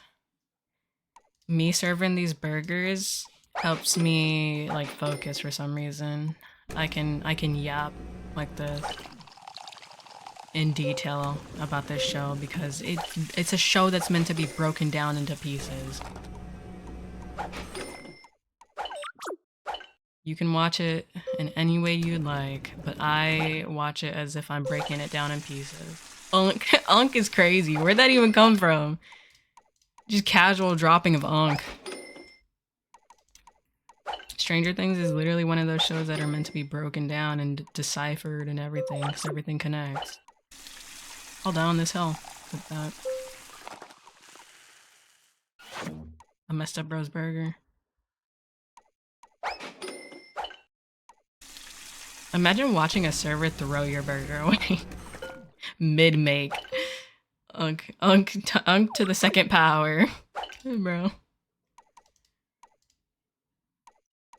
But yeah. So, I wonder if that soldier's gonna come into more play, you know? Because he's, of course, just not just a soldier. He's got power. Somewhere. For whatever reason. What else did I want to talk about? Right, the curse. Vecna's curse. Oh my god, lock in. Unk to the third power, chat. Keep it going.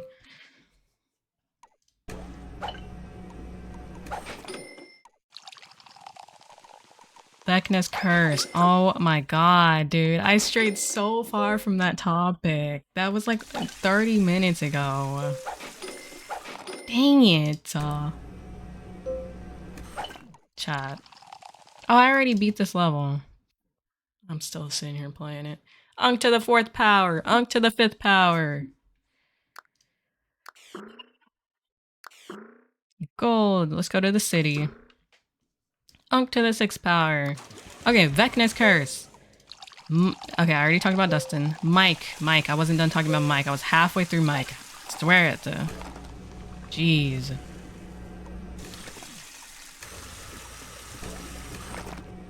Mike's hiding something. I said that. What else? He doesn't express his emotions unless it's like a do or die moment with Will, you know. His parents are in the hospital, his sister's missing, and he's just barely really done anything about it. I mean, not done anything. He's done a lot. I give up. You went Unk to the eighth power. He's just not expressing himself. But that's how he's always been, so it's not like it's, like, new, I feel like. He's only expressed himself with Will. About Will. Not with Will, but about Will. And, like... I wonder if... Vecna will target Mike. Because... it's a weakness for 11 and Will. Mike is their weakness. He's the weakness for the entire group, if I'm gonna be for real. Because his whole thing in the show, his whole D&D character, is that he's the heart. He's the thing that's holding them together. He's the leader, you know? They're gonna parallel that, I hope. And that it's actually gonna be like, oh crap, Vecna's attacking, you know, this very important person to them. and someone's gonna act with emotion and not. Wait, hold on. There was this quote that Hopper told Eleven that she was acting on emotion and not instinct. Chad, am I cooking a little bit? Like, what if Vecna targets Mike and 11 and Will start acting on emotion and not instinct because they can't act sane around him? They can't. Also, Maleven is so bones, by the way. Whoever, bro, the people that keep saying Maleven is still a thing, haven't you been seeing?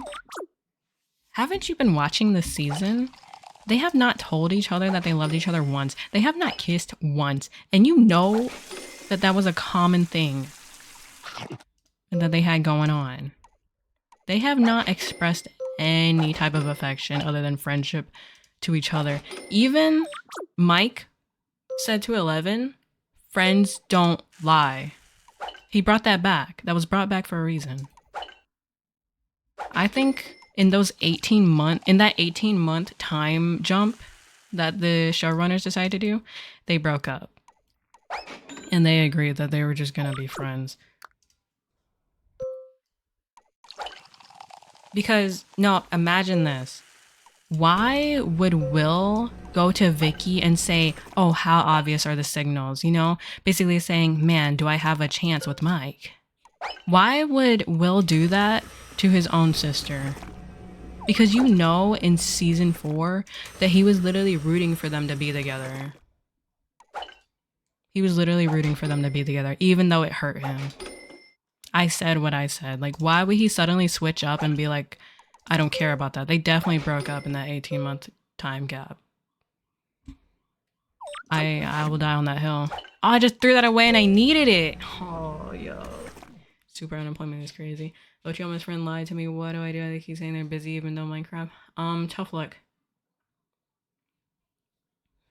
It was so super mod. No. You're not a super mod.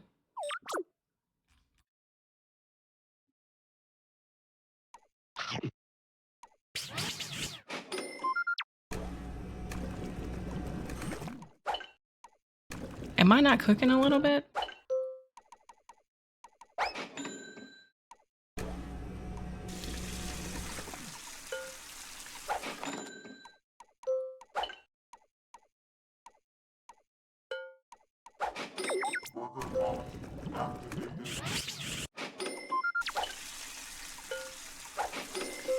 Ads, bruh. What is it? That's disturbing. She said I asked her 5 more times. I'd never said that. Lies. You've lied too many times this stream. Board's gonna get you. Yo, Board's gonna cook you, bro. It's so over for you.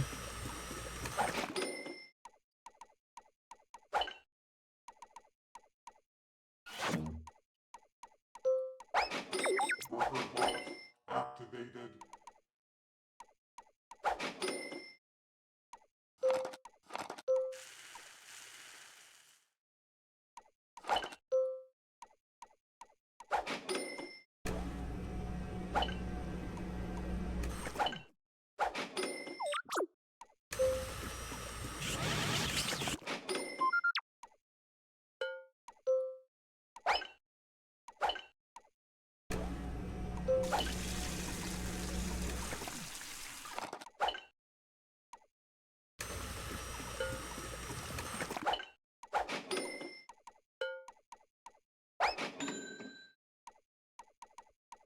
Okay. Burger bot activated. Bro, get them ads out of here.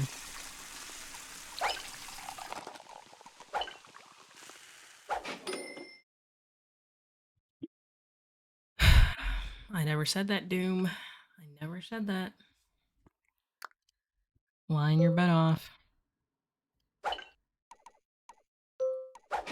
Ads gone? Okay. Doom's lying.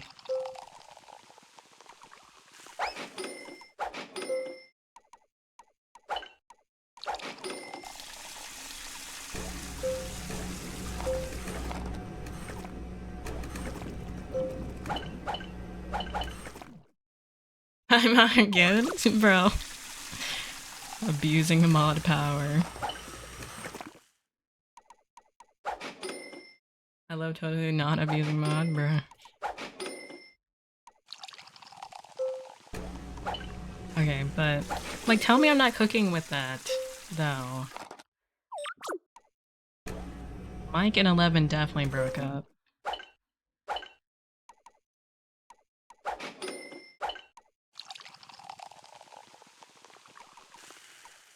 Also, there's the parallel of 11 talking with Mike when they're first shown on scene from season 5.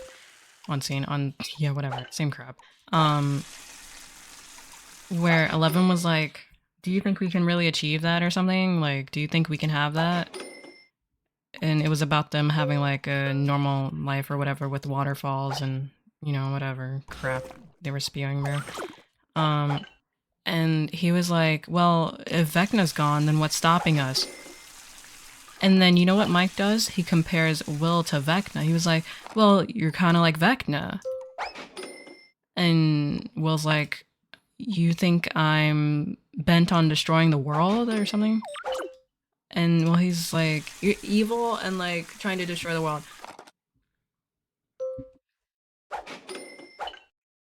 And well, he's like, not that way or some crap. I don't remember, man.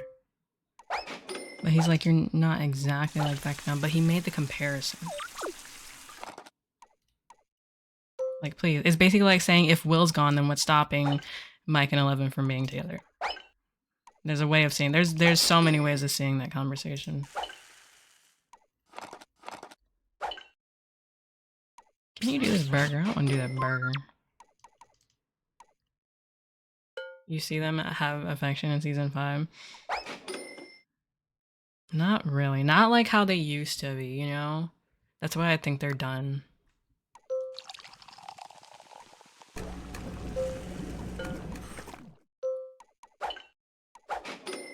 Like, and I feel like it's more 11 than Mike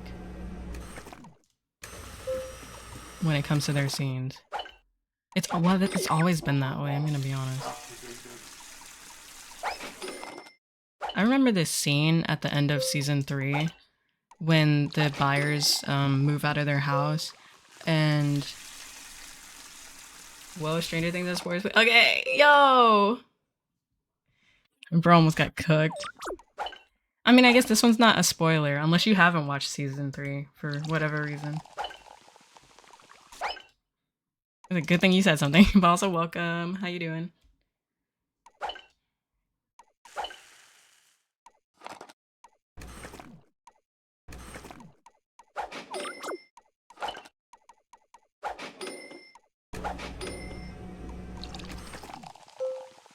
Oh, why did I pick that up? Oh, and then I just threw it away and someone needed it. This is a spoiler stream. We're breaking down all of Stranger Things before the new episode comes out in 2 days. Or the new episode. The last episode, chat. The last episode. Sigh. Do I talk in code? I don't know. Why did I pick up that cup?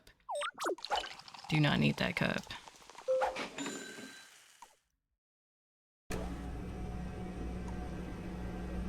What is it? This feels like the type of game I played when I was a kid and forgot about. Yes, it actually literally is that. That's the perfect description. I bet a lot of people play this game and then forgot about it. I know I did. And then every now and then I get reminded, oh, hey, this game exists and it's actually really good. What is it? Talking code if you can. I don't know if I can. Okay, wait, Louis, have you watched season 3 of Stranger Things? Because I can say this if you have. Yeah? Okay, so I can say this. So, when the buyers are moving out of their house in Hawkins at the literally last episode of season 3, only have not watched 5. Oh, okay. Dude. Okay, so yeah, when they're moving out of their house, what's his face? Mike and 11 have this scene in Will's room in front of his closet, right? The closet light is normally off, but then they move over to the closet and the light turns on. And this is a moment where it's supposed to be a big moment for 11 and Mike, where they're like, oh, hey, you know, this could be a real thing between them, you know? And not just like kids being kids, basically. Dumb crushes. And like 11, what is it? 11 kisses Mike. Mike keeps his eyes open. 11 closes her eyes. Mike does not kiss back.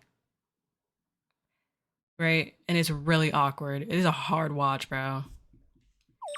It is really awkward. Like that did not feel like, oh hey, this is the person that I love. No. No. That felt like, oh, why did that just happen? I vibe hard with the aesthetic of Stranger Things, not gonna lie. Me too. I love Stranger Things aesthetic, the 80s vibes. But so hear me out with this.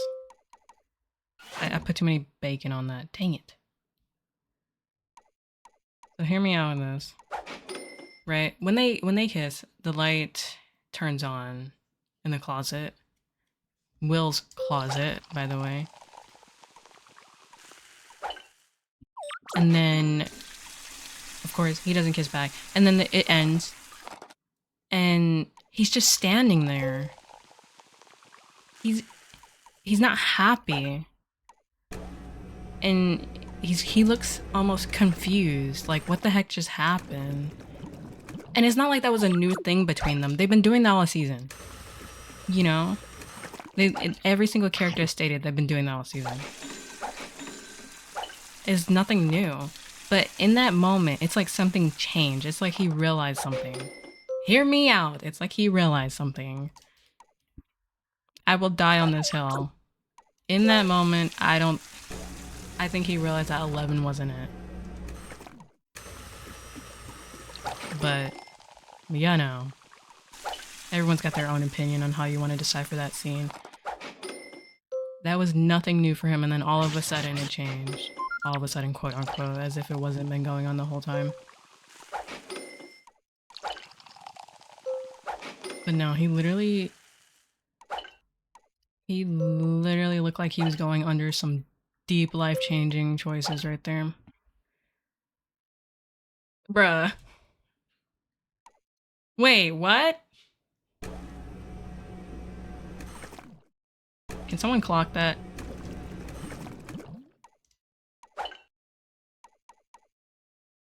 Like 11. Question mark? Burger bot activated. I see this from a different perspective, given that 11 in the show is a teenager.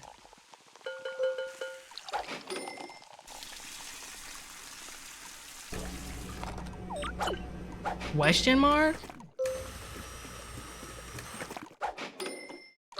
Wait, I forget this. Should I say the actor? Yes. If you were an adult, then you would say, like, the actor for it. Because 11 plays a teenager, or the 11 character is a teenager, so you know, that's kind of questionable. Right? It's kind of questionable. You would say the actor. Because the actor is, you know, a full-on adult. She married though, so tough luck, chat. Tough luck, chat. Dude, chat, she's married and has a kid. I did not know that. Cause I don't be in their business like that, cause it ain't my business. But like, I did not know that. And then everyone started talking about it. I was like, okay, well now I know. Yeah, she's married and has a child.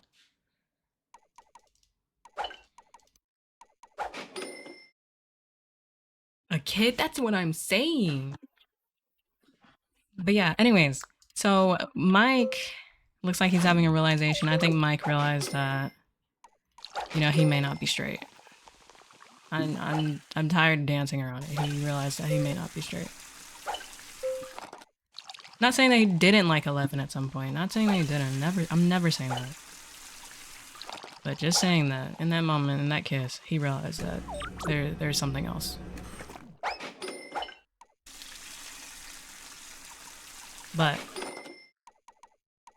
even at the end, when he hugs everyone goodbye, he hugs Will, he hugs 11, he hugs all of them. There's a pan over to him on his bike, and he looks like his world just came crashing down on him. Like his entire world just fell to pieces. And that was like beautiful. That was beautiful acting done, dude. But he literally looks like his world just fell apart with them moving away.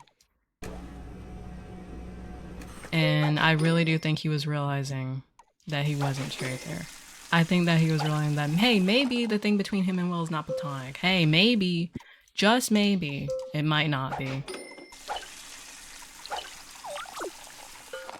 And then to triple down on it, he goes home to his mom, right? Every time that he's gone home to his mom and hugged her and, like, you know, just broke down, basically, it's been about Will. Like, the first time that thing happened, it was when Will was, like, quote unquote dead. Quote unquote, you know, because they thought he was dead, but then he wasn't dead. Tell me I'm not cooking a little bit. Like, bro. I have the wrong audience for being a Byler fan. I have the wrong audience, bro. But he completely, like, breaks down. Double burger.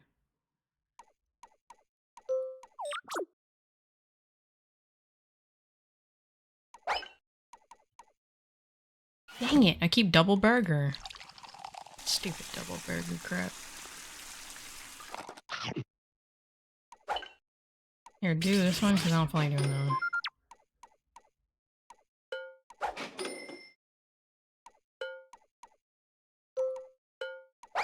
Okay. What else do I want to talk about Stranger Things? Oh, dang it. Can I talk about season 5 now? Am I good? I think I can talk about season 5 now again. Am I done yet? What am I at? Dang it. I think I'm good to talk about season 5 again.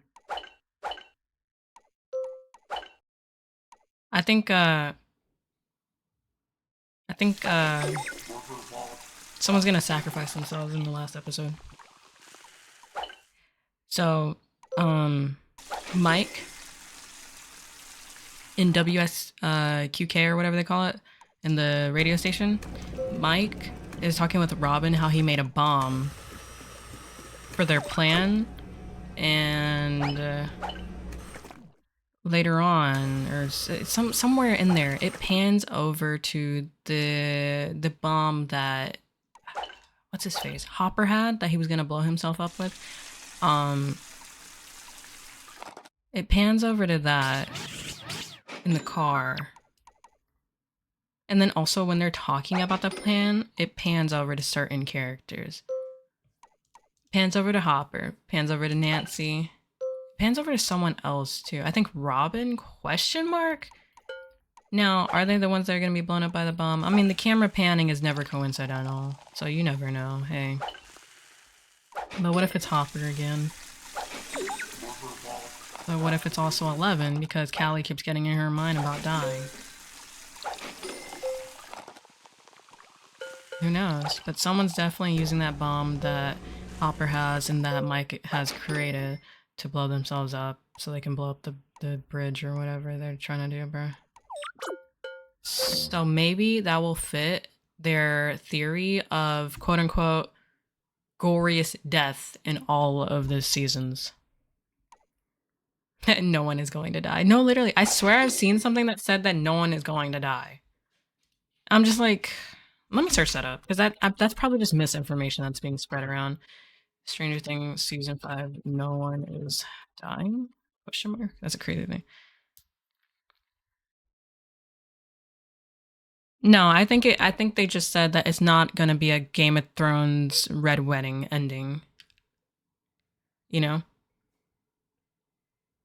I don't I don't think that means that they're not going to kill anyone off. I don't know, man. We'll see. And I wonder what their definition of gory will be. No, really. Good. Okay, so I feel like that could be the gory death, the person blowing up. But like we've seen crazier things than somebody blowing up. I mean, we just saw some demo dogs low-key blow up. Billy's death was gorier than someone blowing up. I'm gonna be honest. Who else? All those people like disintegrating into the mind flayer monster, that was gorier than someone blowing up. So who knows what happens. The Vecna deaths were yeah, those were crazy too, dude. Those deaths. Every time I go and watch season 4, I'm like, man, this was actually so peak. Those deaths were actually very well done. Were those considered gory? They were more disturbing than gory.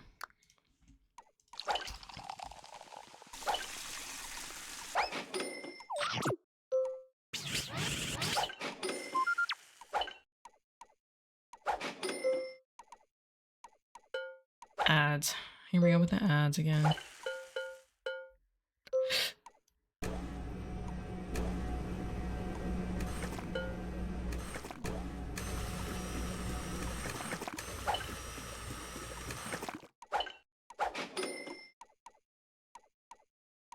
I can chill again.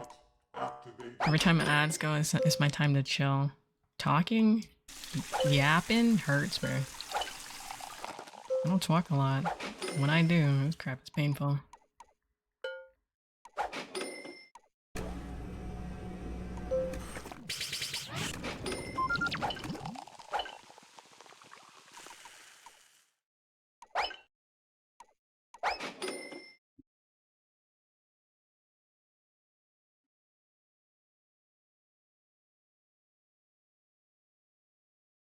Ads gone. Okay, so for the Vecna deaths, I would consider them half quote unquote gory. They were more disturbing than gory. You know, it was meant to scare you. I'd be like, oh, there's this new threat, you know? And he's serious. They were more disturbing than gory. It was like half and half, basically. To me, at least. But what was I gonna say? Oh, yeah, I really wonder. There was okay. So chat, if you remember me stating a few streams ago, before Volume 2 came out, that they said that it was going to be a quote unquote dark Christmas. Now, after I watched Volume 2, I was like, man, did I just make this up? Like, am I just making this up? I swear they said it in an interview. And then I saw a clip, and I was like, yeah, they said it in an interview. There was nothing really dark about those episodes. By Dark Christmas, I was like, man, someone's gonna get hurt, someone's gonna die. You know, someone's gonna go through trauma. None of that happened.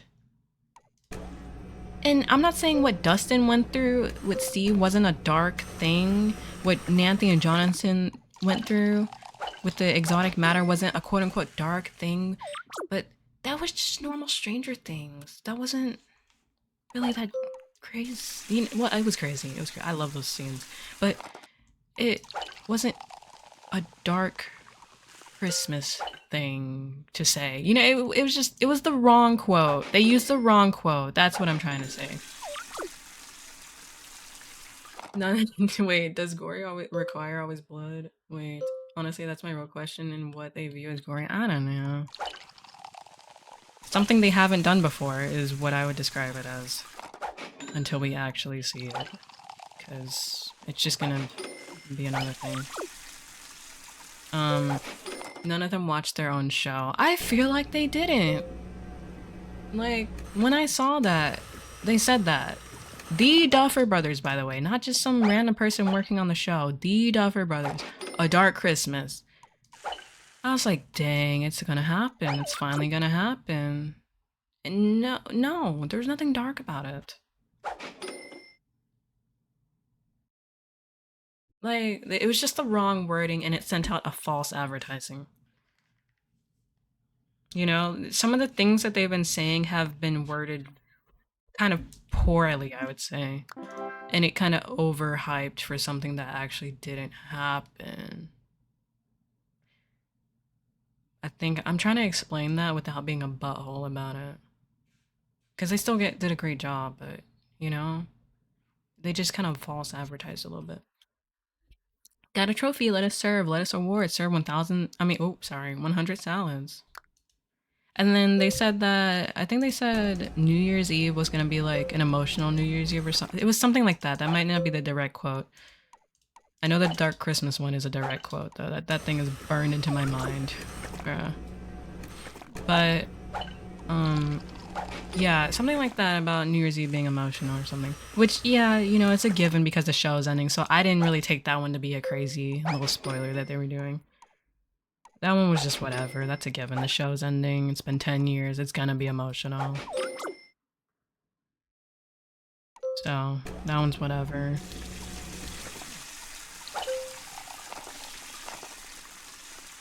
But yeah. Oh yeah. Someone that I thought was gonna be Vecna was Will, which I guess in a sense, he kind of was Vecna because he kept trying to go into Vecna's mind and stuff. So in a sense, Vecna did have that chance to show him, you know, of course, what made him scared and what made him come out. A lonely life where everyone was worried about him and everyone kind of like drifted away from him and he pushed them away and all that. So in a sense, he was Vecna. Now I need to see that with Mike Wheeler. Mike Wheeler is hiding something. I need him to be seen, please. But one thing though, with Will describing that, he described something that would have been really interesting to see, and especially leading up to that scene, it would have been really important. It would have blended it together so much better than what it did, because it felt kind of sudden. I still love it, but it felt kind of sudden. Like that was just, oh, you know, well, like the world's ending. This kind of happened out of nowhere, but I get why you did it. I'm glad that you did it. But seeing what Vecna showed him, which I thought they were gonna do. Like, I was like, there's no way Vecna is just prying around in his mind without, like, having something else up his sleeve. He's not just looking for Max, he's doing something else. And he was. But then they didn't show it. Why didn't you show it? You showed everyone else. You showed Nancy with her visions. There were some things with Nancy visions that she kept talking about. I was like, we didn't even see this. And it was a little bit frustrating. Like Nancy was like, oh, I saw Holly, I saw Mike, I saw my parents, I saw, you know, she saw all this happening, but they didn't show it. But of course that was in season 4 and, you know, what they were showing wasn't even filmed yet, you know, of course, because that was like one of the last episodes almost. BRB, okay. But yeah, that wasn't shown yet. So I'm not too mad about that one.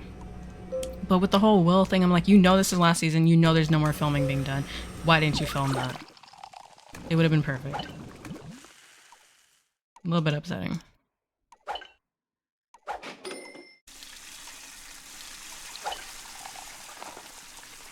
But you know, it's too late.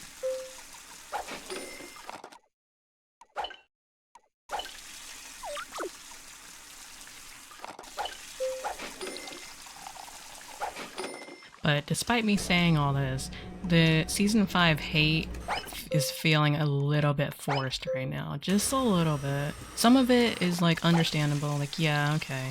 You're not gonna please everybody. That's just how shows are gonna be. That's just how everything is gonna be. But some of the hate is forced. I'm feeling like,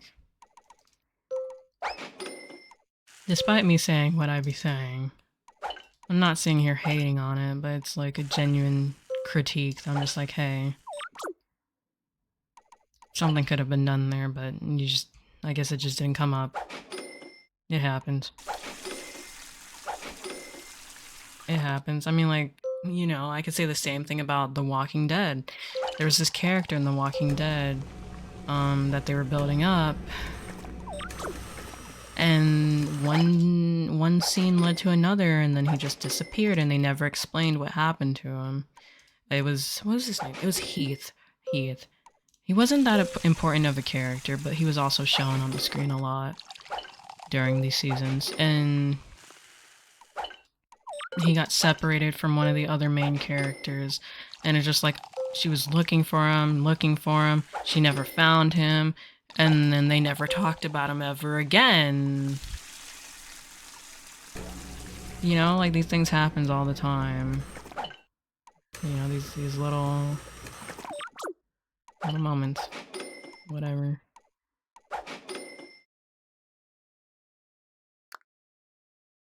I'm about to beat this level.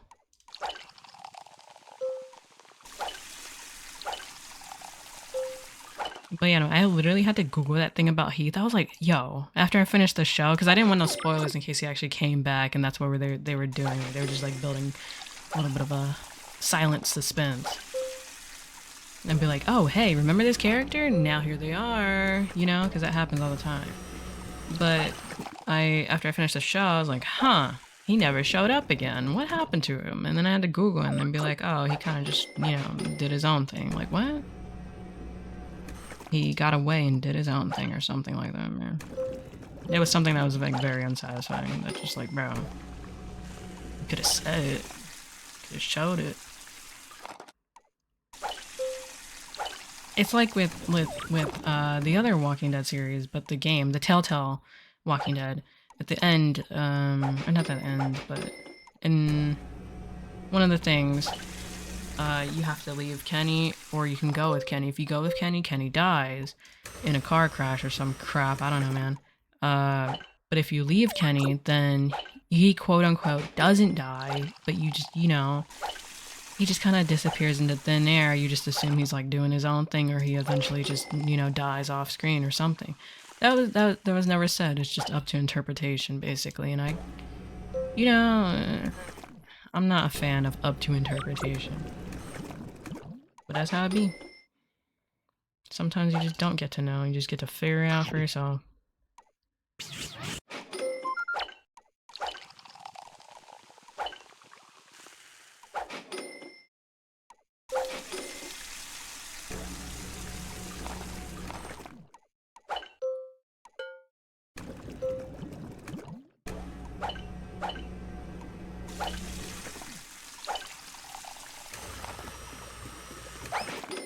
Worker bot activated.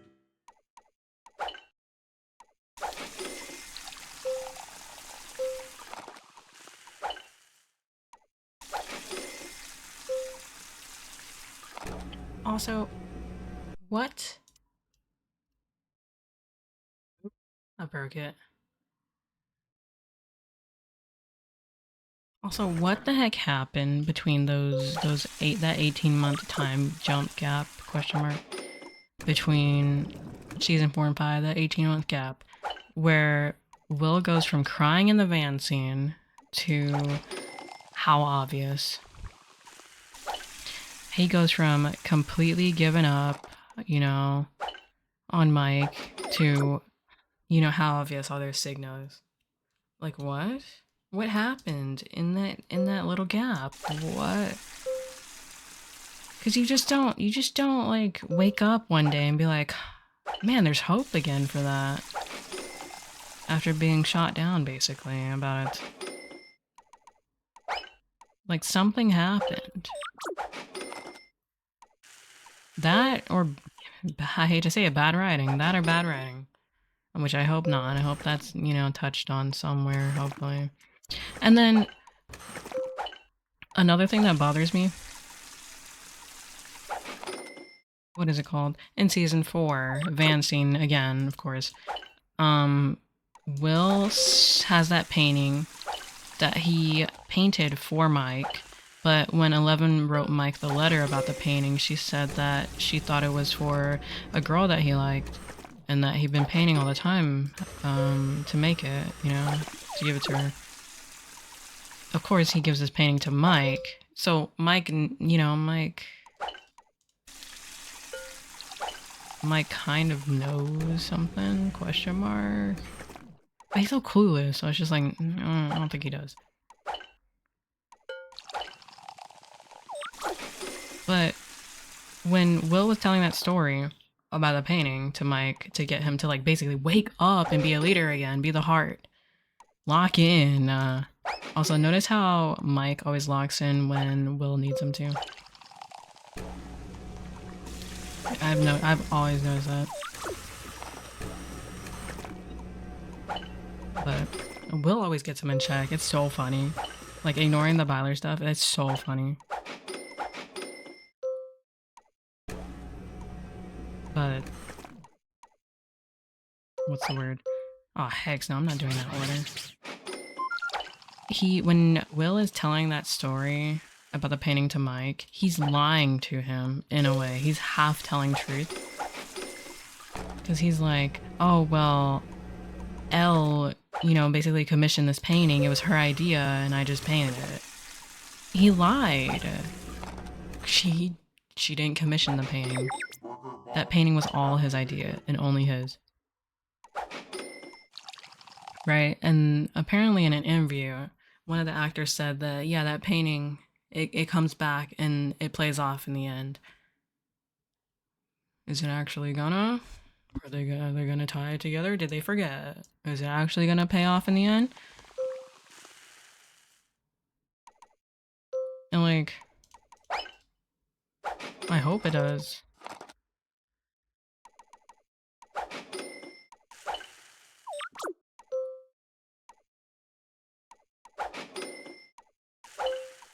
Locked in. I hope it does. Imagine it doesn't, even though, it was basically like spoiled that, hey, it's gonna pay off in the end. And then we get to the end and that painting is never brought up again, even though it should be. Because it's a plot hole if they don't.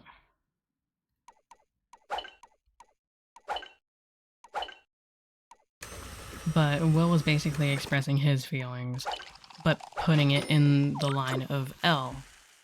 So that he just, he was scared, basically. Validly so. That's gonna come back to bite him. I think Mike, oh yeah, it's revealed that Mike actually realizes that Will was talking about him in his coming out speech. I mean, that was obvious though. You could tell it on Mike's face that he realized. He was like, oh, okay.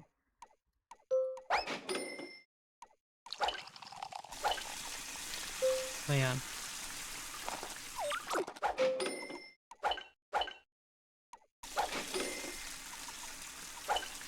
And like, no, he's gonna put the piece. Imagine he puts the pieces together and be like, this painting that Will lied to me about, saying that it was from Elle. This painting, it's actually from him, and everything he was saying is actually about him.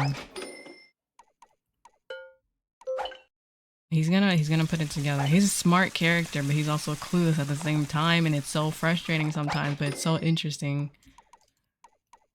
He's gonna put it together. Oh, here I go overhyping it again for something that might not happen.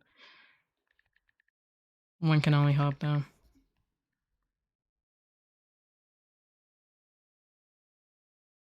I got gold. My god, City Relax Gold. Achieve a gold medal in the City Relax mode. Amazing. I can quit now.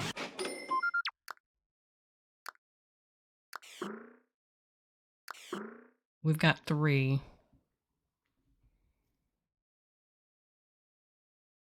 Should I go for 4? I'm not done yapping. I am not done yapping. But I think I should be done yapping for now.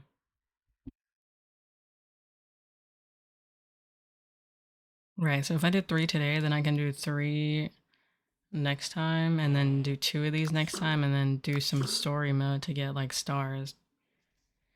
Actually, I could do some story mode right now to do stars, because those levels are kind of long. Well, then I actually have to lock in on these ones. Ugh, maybe not.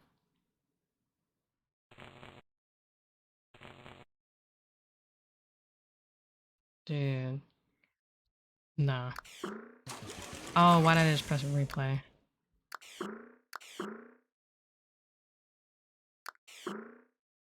Okay, should I quit? I think I'm finna quit. Let's go full screen chat. Well, I did 3 levels of relax mode. I have 4, 5 more. I forgot already. 5 more question mark. We'll do them next time. Um, let me see. Let me see stream schedule. I did a lot of yapping about Stranger Things. I still have more to yap about, which is actually insane. Don't know how that's possible, but that's enough yapping for today. I'm gonna. Should I wait for the new episode to come out before I do another yap? I'm not streaming the day that episode comes out because if somebody spoils it for me, I'm gonna tweak. I'm actually gonna tweak. Hold on, let me see. When's my next stream days? Also, I remember to change my character today.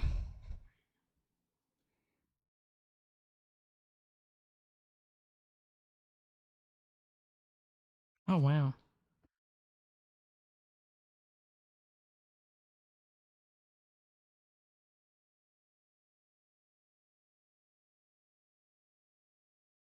And let me see.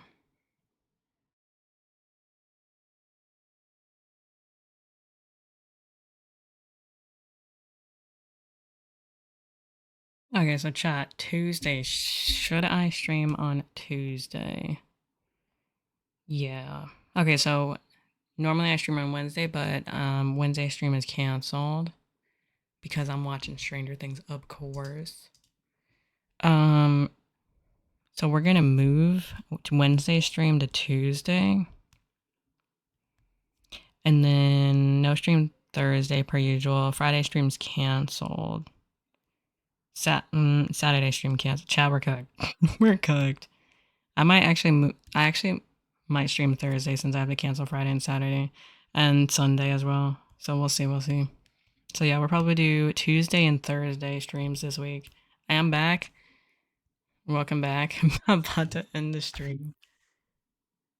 Oh, is stream ending? Yeah, I was thinking about ending it. I was like, oh well, stream kind of dead now. Dude, I still have so much yapping to do, but I'm just like, I don't know. So yeah, Wednesday stream is canceled. Friday stream is canceled. Saturday and Sunday is canceled. Then yap on. I don't know. I'm thinking, should I wait until after the season comes out, or not season, the last episode comes out, or should I not? I do also want to go finish rewatching. What is it? Volume 2 again, so I can have direct knowledge when the new episode drops. I was thinking of leaving in when the clock hits the 30. I wanted to play another level in Burger Shop, but those relax modes take forever. I only finished 3, and there's like 8 of them. For some reason, those are really long. Are they longer? Yeah, they're longer. To reach the gold status, then they take way longer. Okay, I'm thinking of streaming on Tuesday, not Wednesday because of Stranger Things. So Tuesday and Thursday, and I'll do Burger Shop again because I really want to finish these levels. They're actually pretty chill to yap to, basically. Tomorrow, Tuesday, yeah. Tuesday and Thursday of this week. Basically before Stranger Things and after Stranger Things. So we can do like one more yap before the end comes. The end. Oh no, bro. I will probably not be there. Oh, you're cooked. Then I probably won't be yapping anyway. Bruh. But oh, I probably shouldn't yap about Stranger Things like a day after the last episode. That's a little on the nose if I'm thinking about it now. You should, bruh. Spoils everything. Literally spoils everything. Dude, also, I forgot one thing. Max waking up finally. Oh my gosh. Oh my gosh.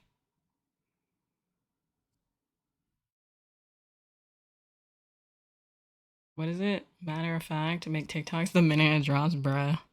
I hate people that do that. Like somehow they just watch the entire thing in like 5 seconds. Yeah, I was like, glad that finally happened, right? For a second, I thought she was gonna be cooked by those demos.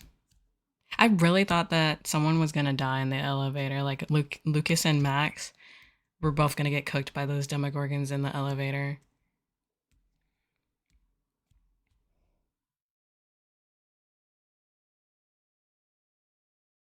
Um, was it? Even though I know she was alive, I feel like she actually came back alive when she returned. Yeah.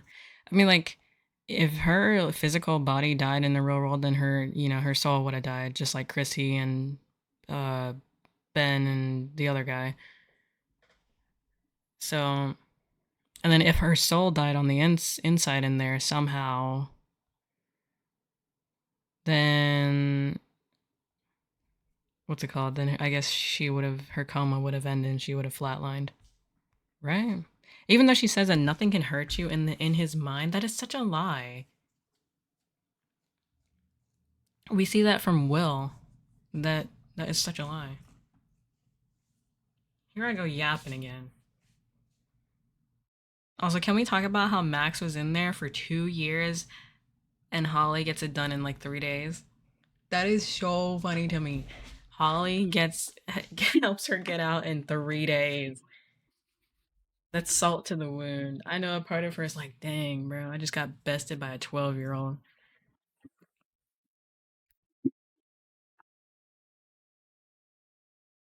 That is so crazy to me.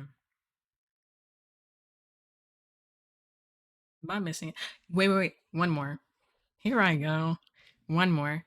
Can we talk about how Eleven was more upset when her TV got taken by Hopper than when her Max, her best one of her best friends, the one that she bonded with so heavily, she was more upset over her TV being taken by Hopper than when Max finally woke up from a coma from 2 years. She was like, "You're back. That's it. I've waited for this for how many years? You're back. Like, no emotion. Slight surprise. Nothing else. I forgot the whole season 5 is in like 3 days, right? It's so rushed. That's why it feels so rushed. I get that the whole point was for it to all, like, have its biggest moment on the day that Will was taken so that it all could connect together, but they should have just started it happening, like, maybe like 12 days before. There's 12 kids being taken. 12 days before, each kid gets taken like one day until like the final day comes, November 6th. Because it's so rushed. That's my biggest complaint of the entire season. It's rushed. We could have had a whole nother season of them doing a deep dive into everything. But no. I feel like that's low key a bit of a Netflix thing. That always happens with Netflix. They be like rushing to close off a show so fast.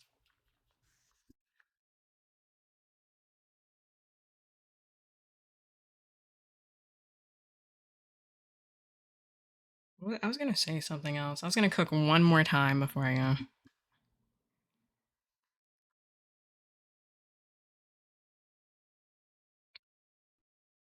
Birthday Gate. Birthday Gate. If you notice that in volume one, Joyce is talking with Um, Will outside the barn, she was like, what kind of mother doesn't even notice her 11-year-old kid going missing for 8 hours while she's just on the couch watching TV and getting drunk and cheap cigarettes and all that crap? Um, she said 11. Will wasn't 11 when he went missing. And I feel like he looked slightly like disappointed when she said that. I think Will was 10. I think he was 10 when he went missing. How old was Will? Fire season 1. Oh no, he was 12. Yeah, he was 12. He was either 10 or 12 in my mind, but he was 12. But she said 11. Isn't that interesting? And that's not a bad writing moment. That's not a, oh, I forgot. That's intentional. It's going to come into play, I hope.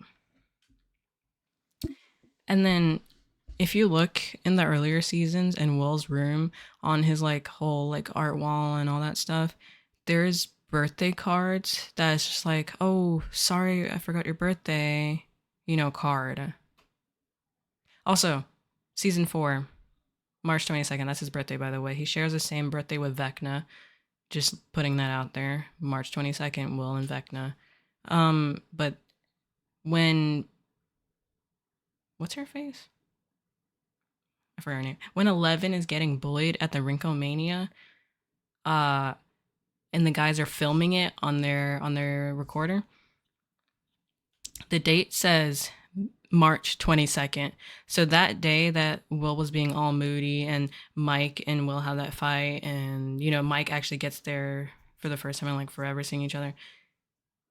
They forgot his birthday. Everyone. Like, I don't expect Argyle to know his birthday, but he was there. I don't expect him to know it though. Jonathan, his own brother, was there that day. 11 was there. Mike was there. I expect Mike and Jonathan to know his birthday. 11, not really, because, you know, they lived together for what, like a few months? Let's be honest. And then even his mom was there. I don't expect Murray to know it, but they always forget his birthday. Maybe Will was actually Vecna this entire time. Let me cook. I think you need to stop cooking. I think you need to stop cooking. I mean, Mike does make the connection of you're sort of like Vecna to Mike. I mean, to Will. But it's not like that though. He's just siphoning powers from Vecna. But there's a reason, right, that Vecna chose him first. I know he says like, "Oh, it's just because you're weak and all that." But it's more than that. Vecna is evil, Will. Bruh. There's been some theories that Vecna is the real father of Will because Lonnie just doesn't fit it. Lonnie fits Jonathan. It's obvious. And they will defeat Vecna with the power of friendship. I think it's past your bedtime. Get that cringe theory out of my face. Playing in my face. No. Chat, I have 5 minutes till I leave. Um, but there's definitely something going on with the birthday gate. There's no way they collectively always forget Will's birthday. Because they've made it apparent that they can remember others' birthday. They literally did a little mini party for Dustin. They threw him that whole like surprise, we didn't forget you. Even though we made it seem like you did. Can't wait for them to say the killer line, I seen Stranger Things. Are they actually gonna say this? Why do people keep saying this? It's kind of funny though. Imagine. Dude, they've been putting a lot of memes. Like Derek saying your mom to Vecna was like a parallel to when Vecna was in Will's mind in season 2 and he was in that hospital bed in Hawkins' lab. And they were like, do you know who I am? He was like, your mom, bro. I love that parallel. They've been putting so many memes.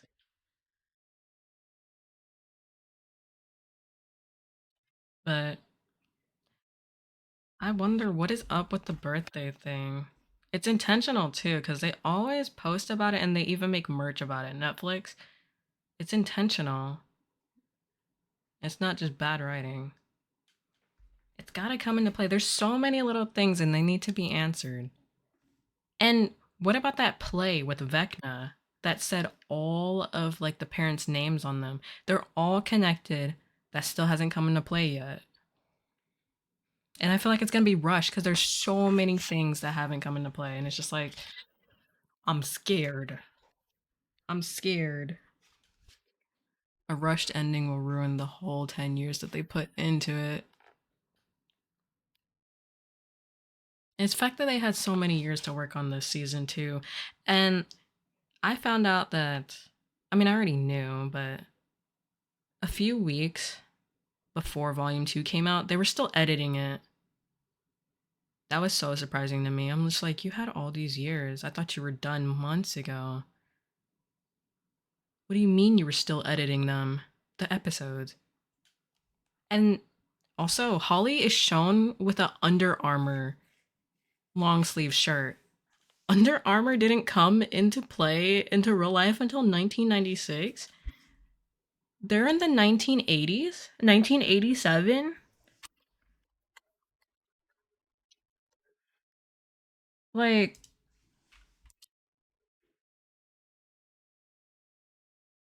well, who knows? I think that one was just bad. I think that one was just bad editing. They didn't notice it since they felt like it was like they were under like a time crunch. Like, why weren't you done editing these episodes months ago?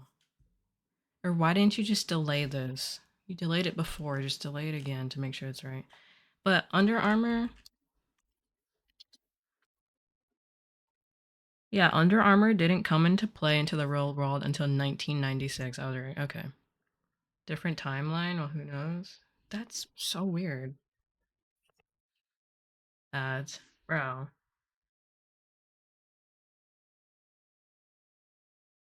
Are we out of ads?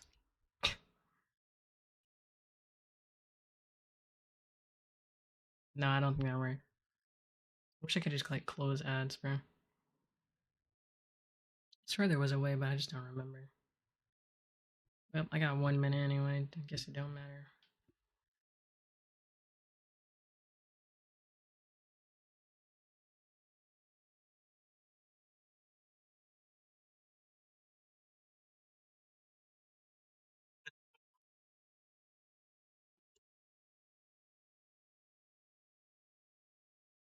Dude, I need so many questions answered. Also, Vecna is shown in season 4 to just like have powers, right? Since he was a kid. And he just like unlocked them one day. That makes no sense. But I mean it's sci-fi. But it's had to have been I'm just gonna say like my bad. It's had to have been given to him, right? Yeah, it's gone. Okay. Vecna's powers. How does he have powers? In season 4, it's shown that he has powers like since he was a kid and he just like unlocked them one day once he accepted something or whatever. But of course, they were given to him by the mind flare, right? But that's not shown. Chemical reaction to what? None of those spiders bit him. He didn't do drugs. Exactly. They haven't said it. We know that he gets stronger because of the mind flare government stuff. He was never experimented on the government before he got his powers, though.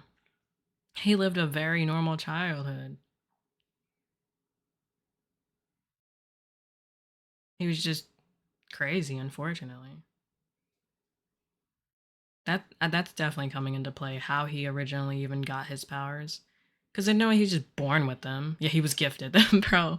Like, no, yeah, something had to have given it to him. That house, maybe it really was haunted. You know, maybe it's the Mind Flayer's house. I don't know. Also, Vecna's not the last villain they're gonna be fighting, and that's scaring me. He is not the final villain. He's just another pawn. He's gotta be. The Mind Flayer, I feel like even the Mind Flayer might be just another pawn. There's an even stronger thing. Some people think it's a dragon, a three-headed dragon that keeps being shown because of Dungeons and Dragons, which actually could be a good theory, but I don't want to get it overhyped again and then not be a dragon, you know? Like that's a big thing. A three-headed dragon? Bro. But trying to introduce a whole new villain on the last episode is scaring me. That idea is scary. Also, what was with the cave memory from Henry? That's what I'm saying. He's so scared of going to that cave and going down where Max and Holly were with that scientist guy. I feel like that scientist guy definitely worked with Dr. Brenner. There it is. So they didn't get to see what was in that suitcase, and I'm so upset, but it's gonna come back. I swear to you. I mean, even, Holly might go down there by herself. She's back there again. So that's gonna come into play. I bet in that suitcase is probably how he got his powers. Now that I think about it, you just reminded me. Thank you. And maybe that's the day his life was ruined forever. Also, for a kid that just got shot in the hand, he didn't really care much, which is also kind of weird, which makes me think maybe he did have some powers. I'm confused about that because it seems like he was working with government, but he looked really young. But when he KO'd, KO, it's crazy. His family he was way older. Good theory. We'll see. Dude, we've got to see what's in that case. But yeah, like, didn't that guy look like, he could be a scientist, government worker, or Dr. Brenner worker? Also, oh, it's so upsetting. It's so upsetting. Dr. Brenner's dad traveled to all these different dimensions, by the way. Dr. Brenner wasn't the first scientist, his father was. He knew a lot. And that hasn't come into play. That hasn't come into play. And I sound like a crazy person.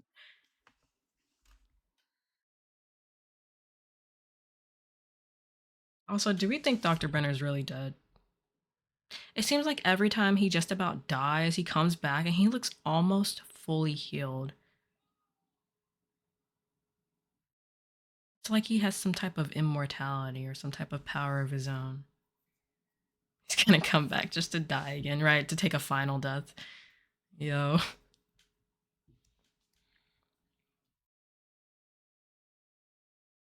Also, I swear we're missing one more dimension. I swear there were two dimensions other than the upside down.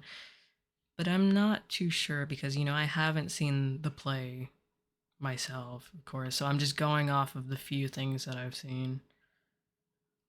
Dude, they should put that on Netflix. Like, it's actually bothering me. Or at least release the script to buy it, because I'd buy it.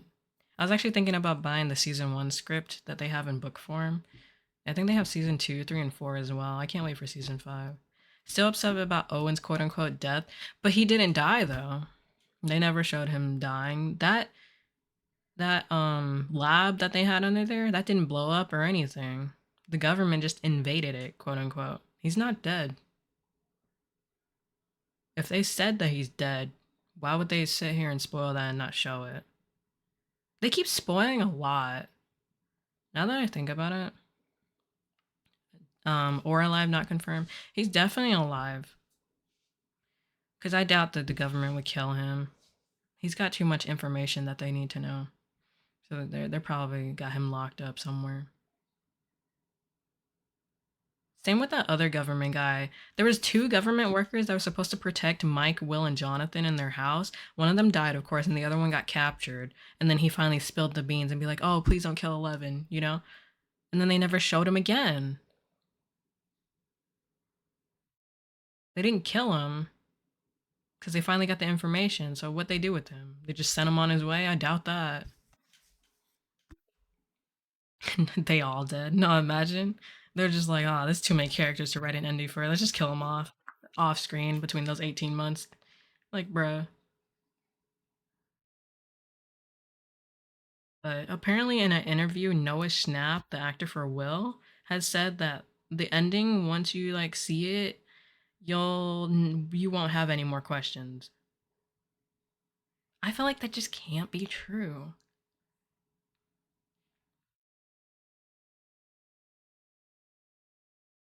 That just can't be true. There's just so much to fit into 2 hours. By the way, with a rumored 20 to 40 minute epilogue, which means it's really, in general, just a normal length episode, just with an epilogue attached to it, which kind of bothers me. Oh my god, it kind of bothers me a lot. The runtimes, seeing those official runtimes, actually bothered me a lot. They gunned down a bunch of scientists, so it feels weird to leave Owen alive. They probably got all the info they needed.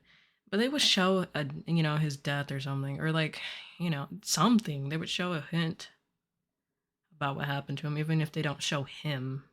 Yo. If not, plot hole. We'll see. Plot hole. I want to count how many plot holes I see. No, that should be a goal. Count how many plot holes. Because there's gonna be at least one or two. This show has so many things that it needs to connect back to, and they're only human, so I won't even be that upset, unless it's something really important, like the painting that Will drew painted for Mike. That one, that one, that one, that one. They said that it would play off in the end. It would pay off in the end. It still hasn't showed up. Still has not showed up. Bro, there's so many things. Also, I like how they said that in season 5 we would find out um about the door opening in Will's home that led to him getting captured. That hasn't been shown.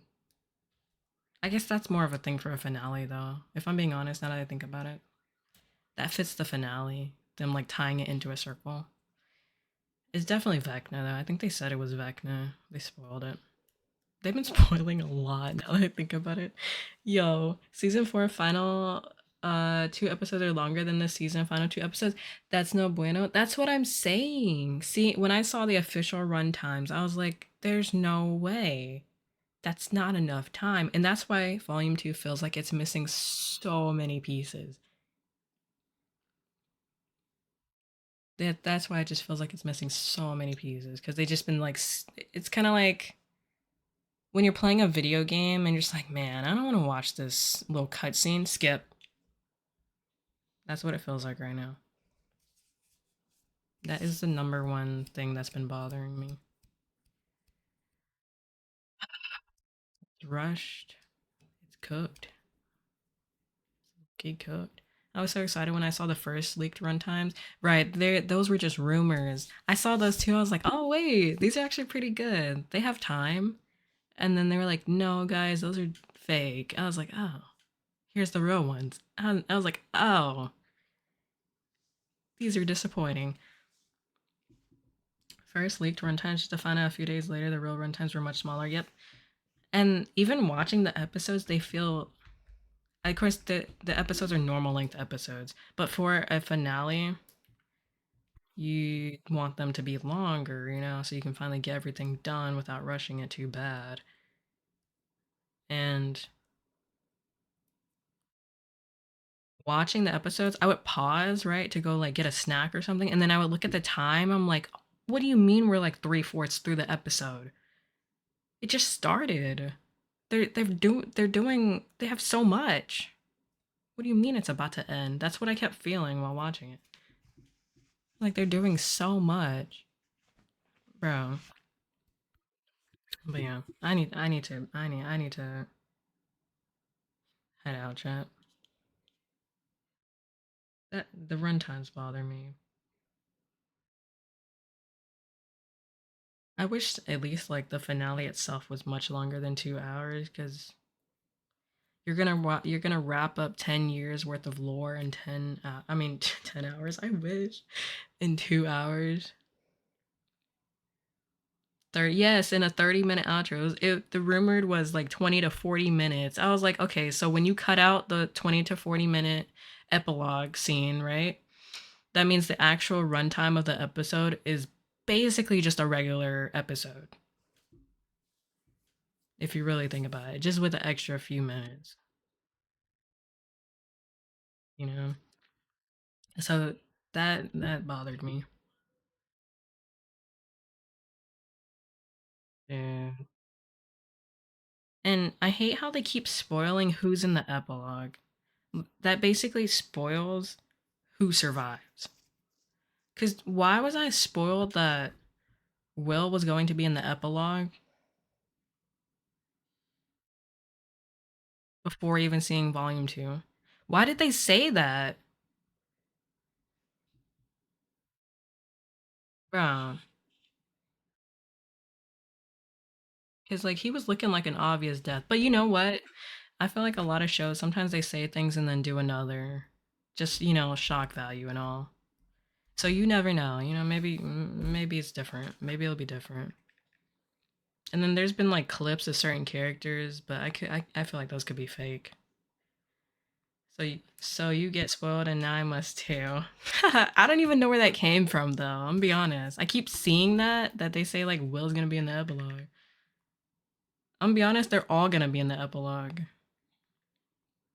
No, I must too, bro. It's not even that crazy of a spoiler, though. Trust. Trust.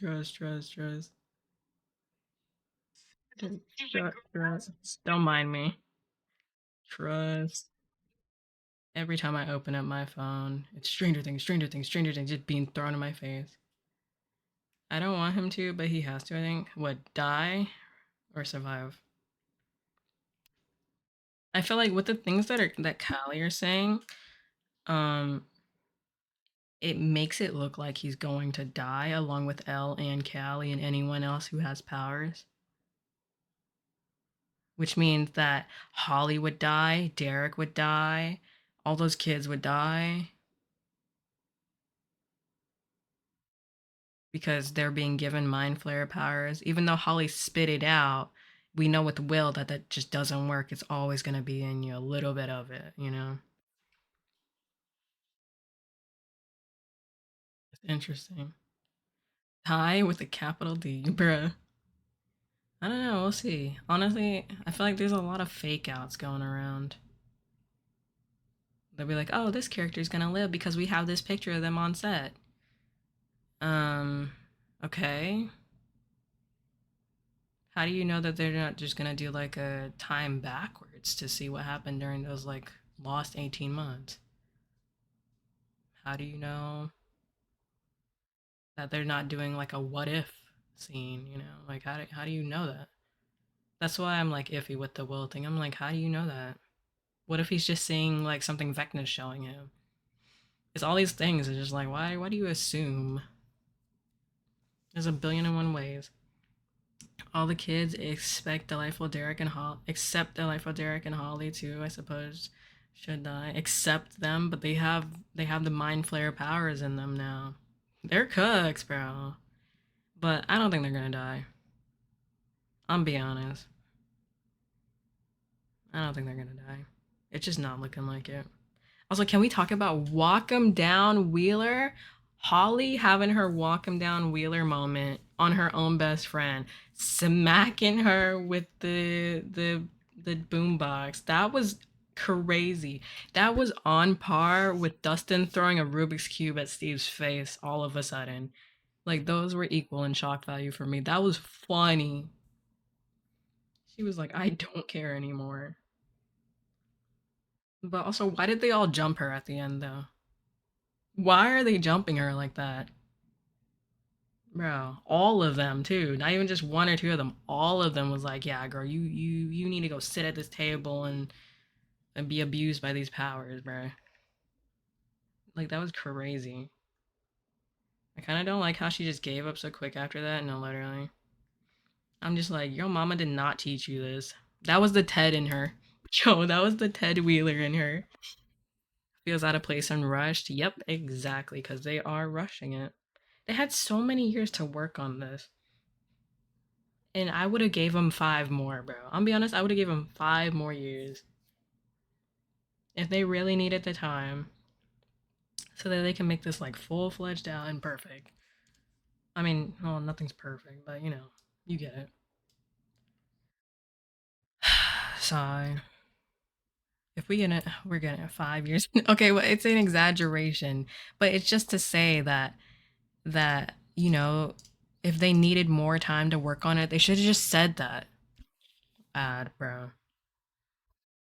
A singular one. Wow, wow. And it's gone now. That's crazy. It still says there's ads. This has never happened before. That's what I'm saying. But no, what I'm saying is, I would, you know, if they just could have said that they needed more time to work on it, then you need more time. Get him out of here. Get him out of here. Get him out of here. Oh my god, am I gonna beat you? I beat you to it.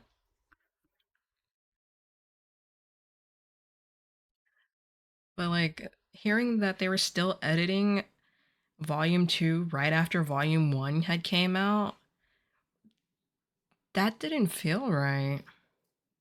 You had all these years, and I know COVID took a lot of time away because they had to shut down the sets and all that. I thought it was my message at first, both blue. Bruh, removed it just to ban them again. But they easily could have been like, we need more time. They did it before. Just do it again.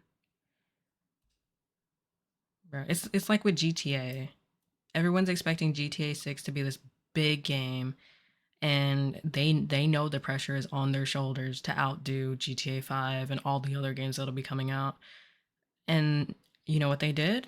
They delayed it like 5 different times because they know that it needs to be near perfection. Nothing's perfect, but it needs to be near it. They know. I feel like Stranger Things should have did that. They did it a few times. They should have did it a little bit more. Since GTA was brought up, right? I'm still buying it eventually. Loki kind of want to wait till it goes on sale though.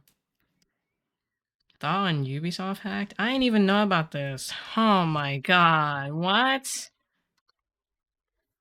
What are you talking about? Ubisoft was hacked over the weekend. It's blown way out of proportion. Takes Rainbow Six Siege offline. That game back online now.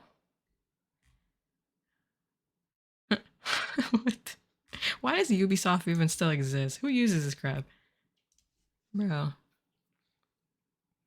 it was a planned hack. Of course it was. I didn't even know about this. Kind of crazy. Why does it still exist? It's like having Firefox. Why? What? They're on the same. And I hate the EA. The EA launcher. It's so buns. 4 different attacks, I think, or groups. Oh wow, that's crazy. They got everybody's information, didn't they? Mine included. Everyone's included.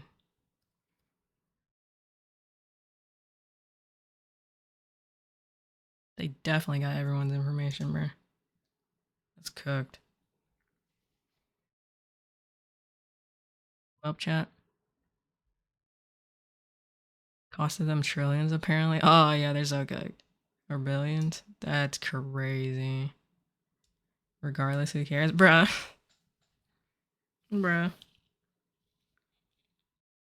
Everyone's information just out there into those random hackers is crazy.